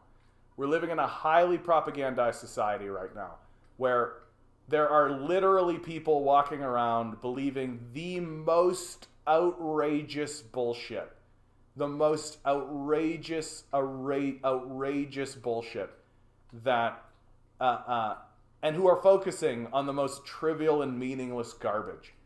Like, and the entire culture has just become like a WWE show match where we're all supposed to cheer for Donald Trump or fucking Bernie Sanders, and none of them are going to change anything. The system has corroded. It cannot be reformed. It cannot be reformed. And it's going to get really obvious. Really obvious. A lot sooner than many of you like. Opinion on Playboy Cardi? I don't know who that is. I can't believe that you like took the time to subscribe and do all that kind of stuff to get here to ask that question, dude. Like, I don't know who that is. I don't really focus on irrelevant people who don't matter. Propaganda for what is the question? Like, the idea, like, I think the worst thing that we have done as a people is spread propaganda into our society that convinces us that we should be afraid of our neighbor. I think that's the worst propaganda we have. That we should be afraid of other nations. We should be afraid of places that we don't know anything about. We should be afraid of Democrats or Republicans. We should be afraid of other people. We should be afraid of people from California or Louisiana. We should be afraid of hillbillies. We should be afraid of black people. We should be afraid of Black Lives Matter. We should be afraid of woke. We should be afraid of all these things. Like, I think that's the worst type of propaganda, and that is tearing the country apart. It's absolutely tearing the country apart. That we should not be afraid of each other, and that fear is getting armed. That fear is training. That fear is taking to the streets, right? And that fear is going to lead to catastrophe, right? You're already seeing this. The Kyle Rittenhouse story is like the beginning of the catastrophes, and it's going to get worse and bigger and more organized. Opinion on black people. Opinion on black people, dude? God bless them. God bless each and every one of them. I hope black people have a wonderful time. I hope everybody has a wonderful time. I don't spend much time on identity politics, but liberals use identity politics as a shield to deflect away from class politics. I'm a communist. I'm focused on class. If you're attempting to drag us into an identity politics conversation, you're not going to have much success, because that's not what we do here. I hope people of all nations and creeds and colors and backgrounds do well. That I'm rooting for us all. I wish we'd stop putting them in prison. Thoughts on Andrew Tate? Total loser. Total fucking loser. Don't listen to this guy. Just like a fucking thug who beats people up for money, a professional fighter, sex trafficker, and basically says men need to be men, and a bunch of fucking incel men and go like, that's right, men need to be men. Like, no. Stop. Like, the guy is a grifter, and not a very good one. Like, you want to see a real good grifter in the society, right? You want to see a real good grifter? You want to take a look at Elon Musk. There's your fucking championship grifter. The rise of the right is not their fault. The fault can be laid at the feet of the pseudo-left, liberal reformist types. I think you're right, Watson. The liberal reformers are really, really holding us back in a big way. Because they insist the system can be reformed when it can't be. Has a weird Reddit fan base for some reason. Yeah, it's just a bunch of fucking incel bros who are just like, yeah, men. It's the manosphere, right? It's just a bunch of men believing that men are men and men, and feminism's the real problem. It's like, bro, like, probably not. Like, honestly, probably not. Like, the real problem, as always, is that men don't actually want to take seriously the genuine issues that other people face, right? That, like, feminism is about women fighting for equality. And yeah, if you hyper-focus on the shittiest people, like we love to, because we love to focus on people like Andrew Tate, the shittiest people in the room, then yeah, you can say that feminism is bad. But like, most feminists that I talk to are more interested in like, how do we get pads to be cheaper? You know, I have a period every month. Should I get my period day off? Right? Hey, did you know that women have periods? I find it really funny that we have this whole manosphere conversation going on and the men are all jerking off around one another, right? And whenever they talk to anybody, they're basically just talking to strippers and prostitutes. Weird how that works, eh? Weird how the manosphere guys only talk to strippers and prostitutes and want to be around strippers and prostitutes all the time. Weird how that fucking works. Instead of like going to talk to like an actual feminist, right? Going to talk to like a professor of feminism. Going to talk to like somebody who's actually done the work and done the studying and who's actually sitting there going like, yeah, like feminism is about like letting us get like acknowledge women's problems and women's issues in serious ways, like adults. And people like Andrew Tate aren't adults. They're not interested in being adults. He's interested in showing his cock off and being like, I got a Bugatti. That's all. That's all Andrew Tate is. He's an unserious person. Oh yeah, Sleepy Joe Biden is a puppet for sure. I would say the purpose of the propaganda is to maintain the socioeconomic status quo and not demand change. Absolutely. Mommy, get the fuck Lysol drinker. You must be drinking Lysol, dude. Yeah, okay. We can safely say farewell to you. Meaningfully contribute or get the fuck out of here, dude. Like, for real. I don't care to talk to kids unless they're interested in learning something. Andrew Tate is a dull-witted poor man's Dr. Jordan Peterson. I mean, I thought that Jordan Peterson was the dull-witted poor man's Jordan Peterson.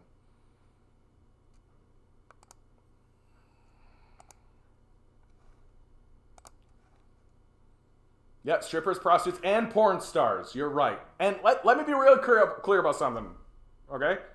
That is not to denigrate strippers, prostitutes, and porn stars, okay? It's just to point out that it's interesting that when these manosphere guys talk to women in like a setting where they're all together, it just so happens to be a bunch of strippers and prostitutes and porn stars.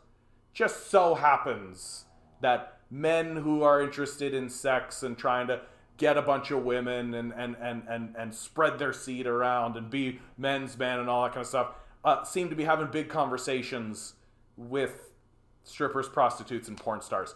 Instead of like talking to authors, talking to, professors.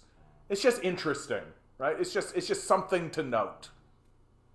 You know, when a guy like Sneeko goes and talks to a bunch of women, like, hey, he's not really talking to a professor emeritus or something, you know? How would you start a communism uprising, or do you do it through politics, and how will it start? Locally. Talk to your neighbor. That's the only way it's going to happen, right? Like, do you know your neighbor's name? It's a question I like to add. I ask, right? What? Do you know your neighbor's name?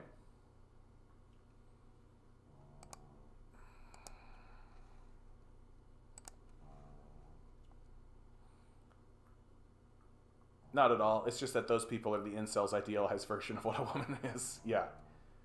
What's your opinion on yeet? I don't know what that is. Like yeet, like throwing something? Like, I don't know what you're talking about, dude. We should bring back feudalism. Super Cookie, your commentary has been super on point, dude. Super on point. You're right, bud.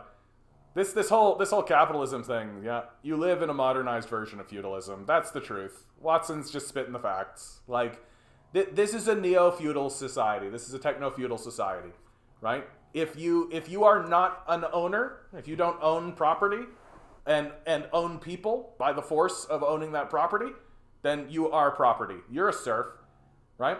If you are working for a business and that business gets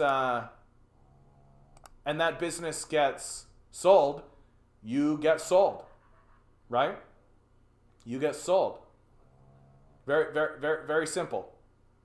So, man, you can see how the TikTokers, the average view duration, usually a half hour, 13 minutes. So, average view duration right down. That's the TikTok way. Just in, out, in, out, in, out, in, out. I don't mind. There's a couple of you guys who are sticking around who seem really nice. Even you, Fart Sniffer, you seem like a nice guy. Although, dude, you gotta change your name, bro. Like, you gotta change your name, man. Like, I will not take you seriously. Nobody's taking you seriously, dude. Like, very straightforwardly. You're coming in with a name like Fart Sniffer saying, like, political commentary, right?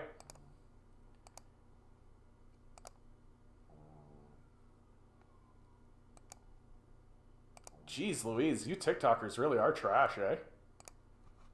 Like, really. Like, sorry to say it, guys, but, like, we're getting the trashiest trashy people. Like, straight up, I'm going to tell you guys, if you're walking around asking people, what's your opinion on insert race here? You're a scumbag. Like, you're a scumbag. What's your opinion on insert race here? Like, that's some fascist Nazi level shit. Get the fuck out of here. Go, grow up. Grow up. Like, Stop talking. Start listening to adults. Right? Start listening to adults. Learn something.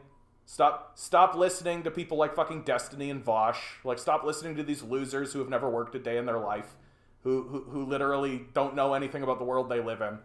Right? Go actually learn something from people who have actually done something.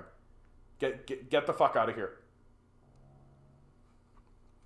Capitalist defenders do nothing of feudalism outside of superficial ideas and layers, but not the power dynamic and financial institutions. Yeah, Santori, you're hitting on something I talk about a lot, which is that capitalists don't actually understand the system they live in, right? They don't understand the critique of Karl Marx, which is that the antagonism of the ownership-owned dynamic, what Marx called the proletariat versus the bourgeoisie, but I call the owners and the owned because it's more straightforward.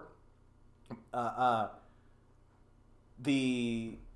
dynamic, by its very nature, tears the system apart, because the desires and the demands of the capitalist class is in direct confrontation with the desires and the demands of the worker class. That the owners and the owned, if the owners benefit, the owned suffer, and if the owned benefit, the owners suffer, and that's just a dynamic that can't continue. That it will ultimately result in the society tearing itself apart. Hey John, I'm right here. I know, look at Dizzy. I love you, bud. Thanks, bud. Do you think EDP should be free? I don't know what EDP is. Sorry, bud. Dumb 13-year-olds with a smartphone. Yeah, and they need to grow up. It's very simple, right? Grow the fuck up. Like, you're going to get completely rolled over by life. Life's going to completely steamroll you. And mommy and daddy aren't going to be there to help you. Like, very straightforwardly. Grow up. Yeah, my name is my brother's account. I don't feel like making another one. I don't know how to change my name. Fair enough, dude. Because capitalists have no class consciousness, because they essentially agree with the class arrangement of the systems. Yeah, and they never really face any serious confrontation, right? Like, Elon Musk destroying Twitter for $44 billion, like, he's going to walk away from that, and he's still going to have billions of dollars. Like, it doesn't actually matter. I don't know who Mario Judah is. Michael Jordan? Sorry for some of these weird comments, man. They will grow up. You know, Michael Jordan? If legitimate NBA 6-time championship winner Michael Jordan tells me that these kids will grow up, no, I'm going to believe it. I'm going to believe it. Thanks, Eric. You'll find some of us workers are fairly advanced in our class consciousness. I weld steel for a living. Yeah, Watson's a champ. You should listen to Watson. He's read more than I have. He knows more about it than I do, for sure. We have one fundamental disagreement, but I find it more, I think, I worry sometimes, Watson, that you take it more personally than I do. Like, I don't really care that much about the Trotsky-Stalin thing. I think I have a different perspective. But I still love hearing your perspective about it. Super Cookie, we still have slaves in some degree, yet they just live in third world countries. Well, don't forget about the prison slaves, Super Cookie. Like, what, you think they're just putting people in prison and letting them sit there? Right? Those people work, right? If you're in a prison, like, America has 5% of the world's population, but 25% of the world's prison population. Well, you think they're just sitting around? Right? Prison labor is big money. It's big, big money. Like, you don't need to go to another country, right? America has slaves all in its own country. Bird, bird, bird. Bird is the word. Bird, bird, bird, bird, bird. Bird, bird, bird. Will this stream grow up?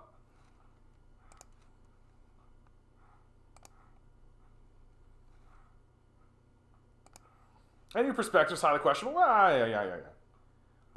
Watson, I honestly find that, like, you are way more on the, like, theory side of it, which I respect. I completely respect that. Whereas I take a more I don't know how to say this properly, but just a more humanistic approach. Like, I think, And I think that that's just fundamentally true. I think that is the difference.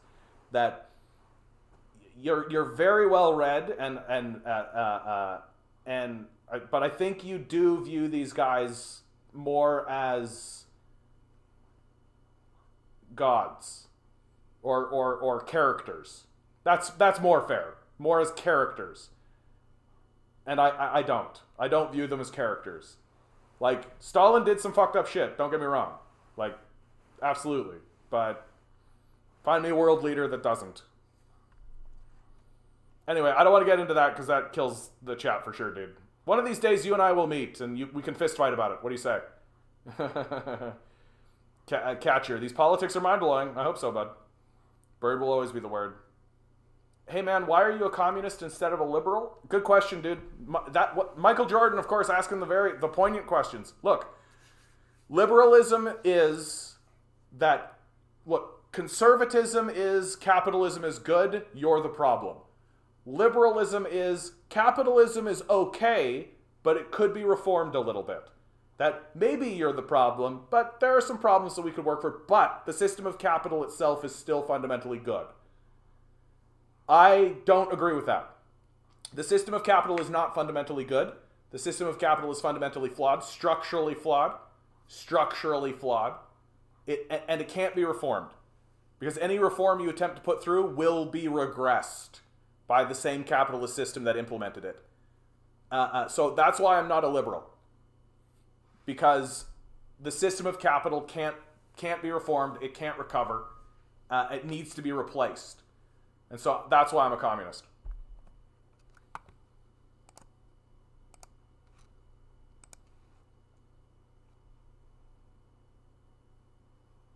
There is an amendment to end prison work on the midterms in the U.S. I hope so, bud. I hope so. Like, I'm rooting for America, man. I root for America. And that's the reason why I feel like I'm so passionate about it. Because America's going down the wrong path. It's going down a bad path. It's gonna really, really suffer for it. Right? It's gonna really, really suffer for it.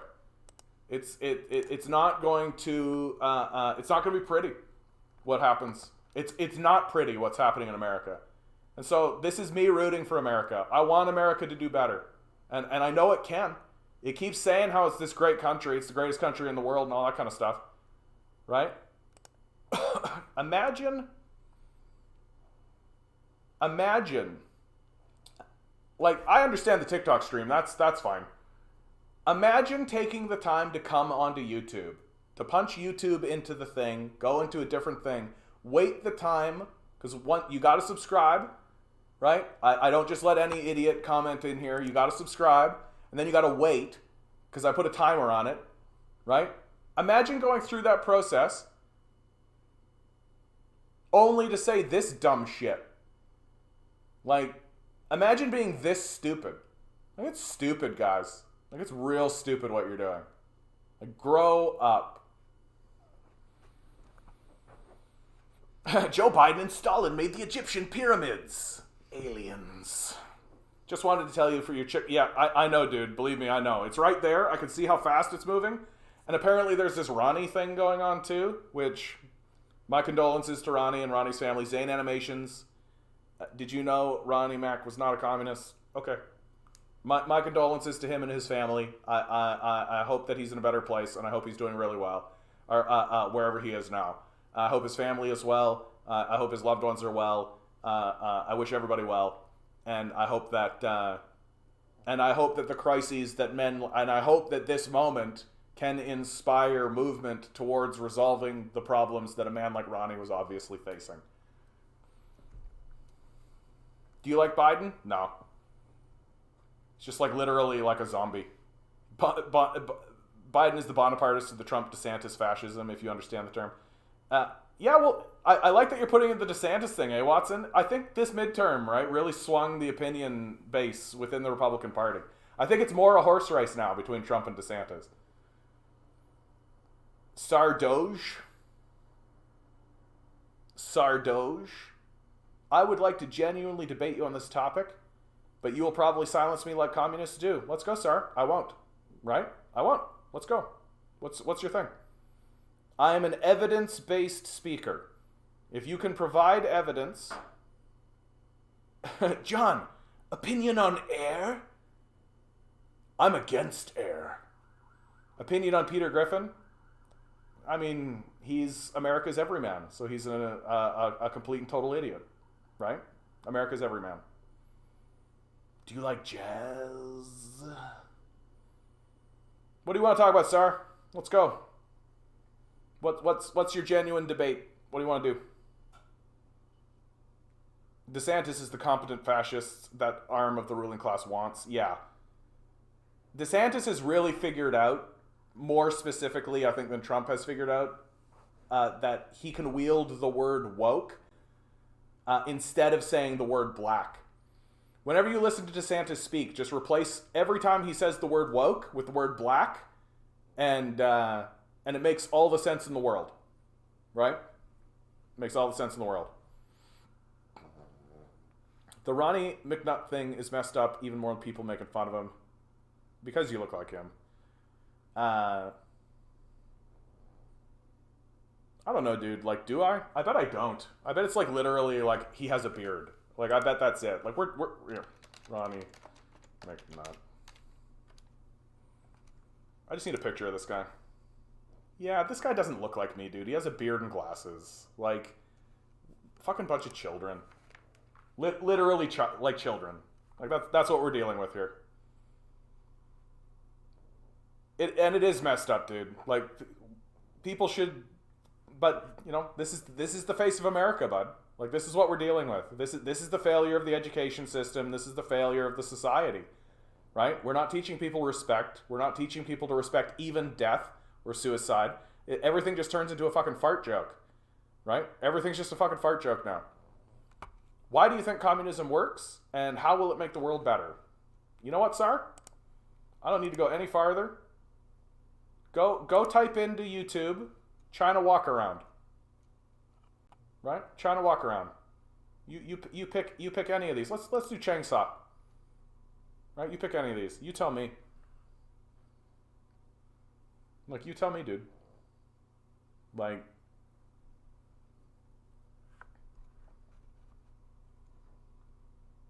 the central plank, the thing that communism is attempting to achieve, is looking at evidence, facts, and planning forward motion based on those evidence and facts, not through the financialization of the system and through allowing a free market to decide, but through discourse and making decisions. And that's the reason why communism and communist projects have been more successful. And Western critiques of societies that are moving forward on Marxist principles are usually very arrogant and refuse to acknowledge the situation at hand, right? Like, if a country was bombed in the 1950s and leveled to the ground, yeah, they're going to be behind the United States economically. Like, that's just true, right? So I feel like Westerners are often very cherry picky and xenophobic, honestly. I think there's a lot of xenophobia in the conversation. Why did communists have to build a wall? Dude, I can't be serious, Disco Dog. Come on. Why did communists have to build a wall to keep their people in if communism worked? What wall are you talking? Are you talking about the Great Wall of China, bro? I hope you are. I hope you are. Yeah, because Trump's not building a wall on the border, right? There's no border wall. Whatever you say, bud. Yeah, I mean, we've never achieved communism, so it's impossible to answer if it works. That is one way of looking at it too, Watson. And I think that's right to say. But I prefer to look at the countries that are reaching, right? The communism is the goal. It's the castle on the hill, right? It's the thing that we're pointing at, saying this is where we want to go. This is the vision, that we have a vision of the future and we're going towards it. And there are obstacles, right? There are obstacles in the way, and that we need to navigate them and maneuver them. And some countries are doing it very well. Some countries are doing it very well. And you can see that right in front of yourself, right? And to deny it is silly. Like, really. Opinion opinion on Kratos. I didn't play the new one. Elden Ring's gonna win anyway, so. Do you think the CIA had something to do with Jeffrey Epstein? I don't know, dude. I think that Jeffrey Epstein, like, a lot of people had a reason to kill Jeffrey Epstein. A lot of people had a reason to kill Jeffrey Epstein. I don't think they needed the CIA, right? If you just take a look at the manifests of who was on those flights, right? Forget about Ghislaine Maxwell's black book that they won't release, right? Forget about that. Just take a look at the manifest of the flights, and you're just gonna see like you're gonna see there's just like an absolute absurdist. Like Bill Clinton was on those flights, Donald Trump was on those flights, Bill Gates was on those flights, right? There's just a laundry list of people who are like, yeah, we have the resources and the desire and the motivation to kill Jeffrey Epstein. And so they did. So do I think the CIA had something to do with Jeffrey Epstein? I could. Like, I don't know. But I just don't think they had to. In this particular case, I think it is one of these situations where it's like probably just, the warden and a couple of guards get paid off and they just hire a guy to walk in there and kill him. Like, I really do think it's that simple. Like, I don't think the story's like much more conspiratorial than that.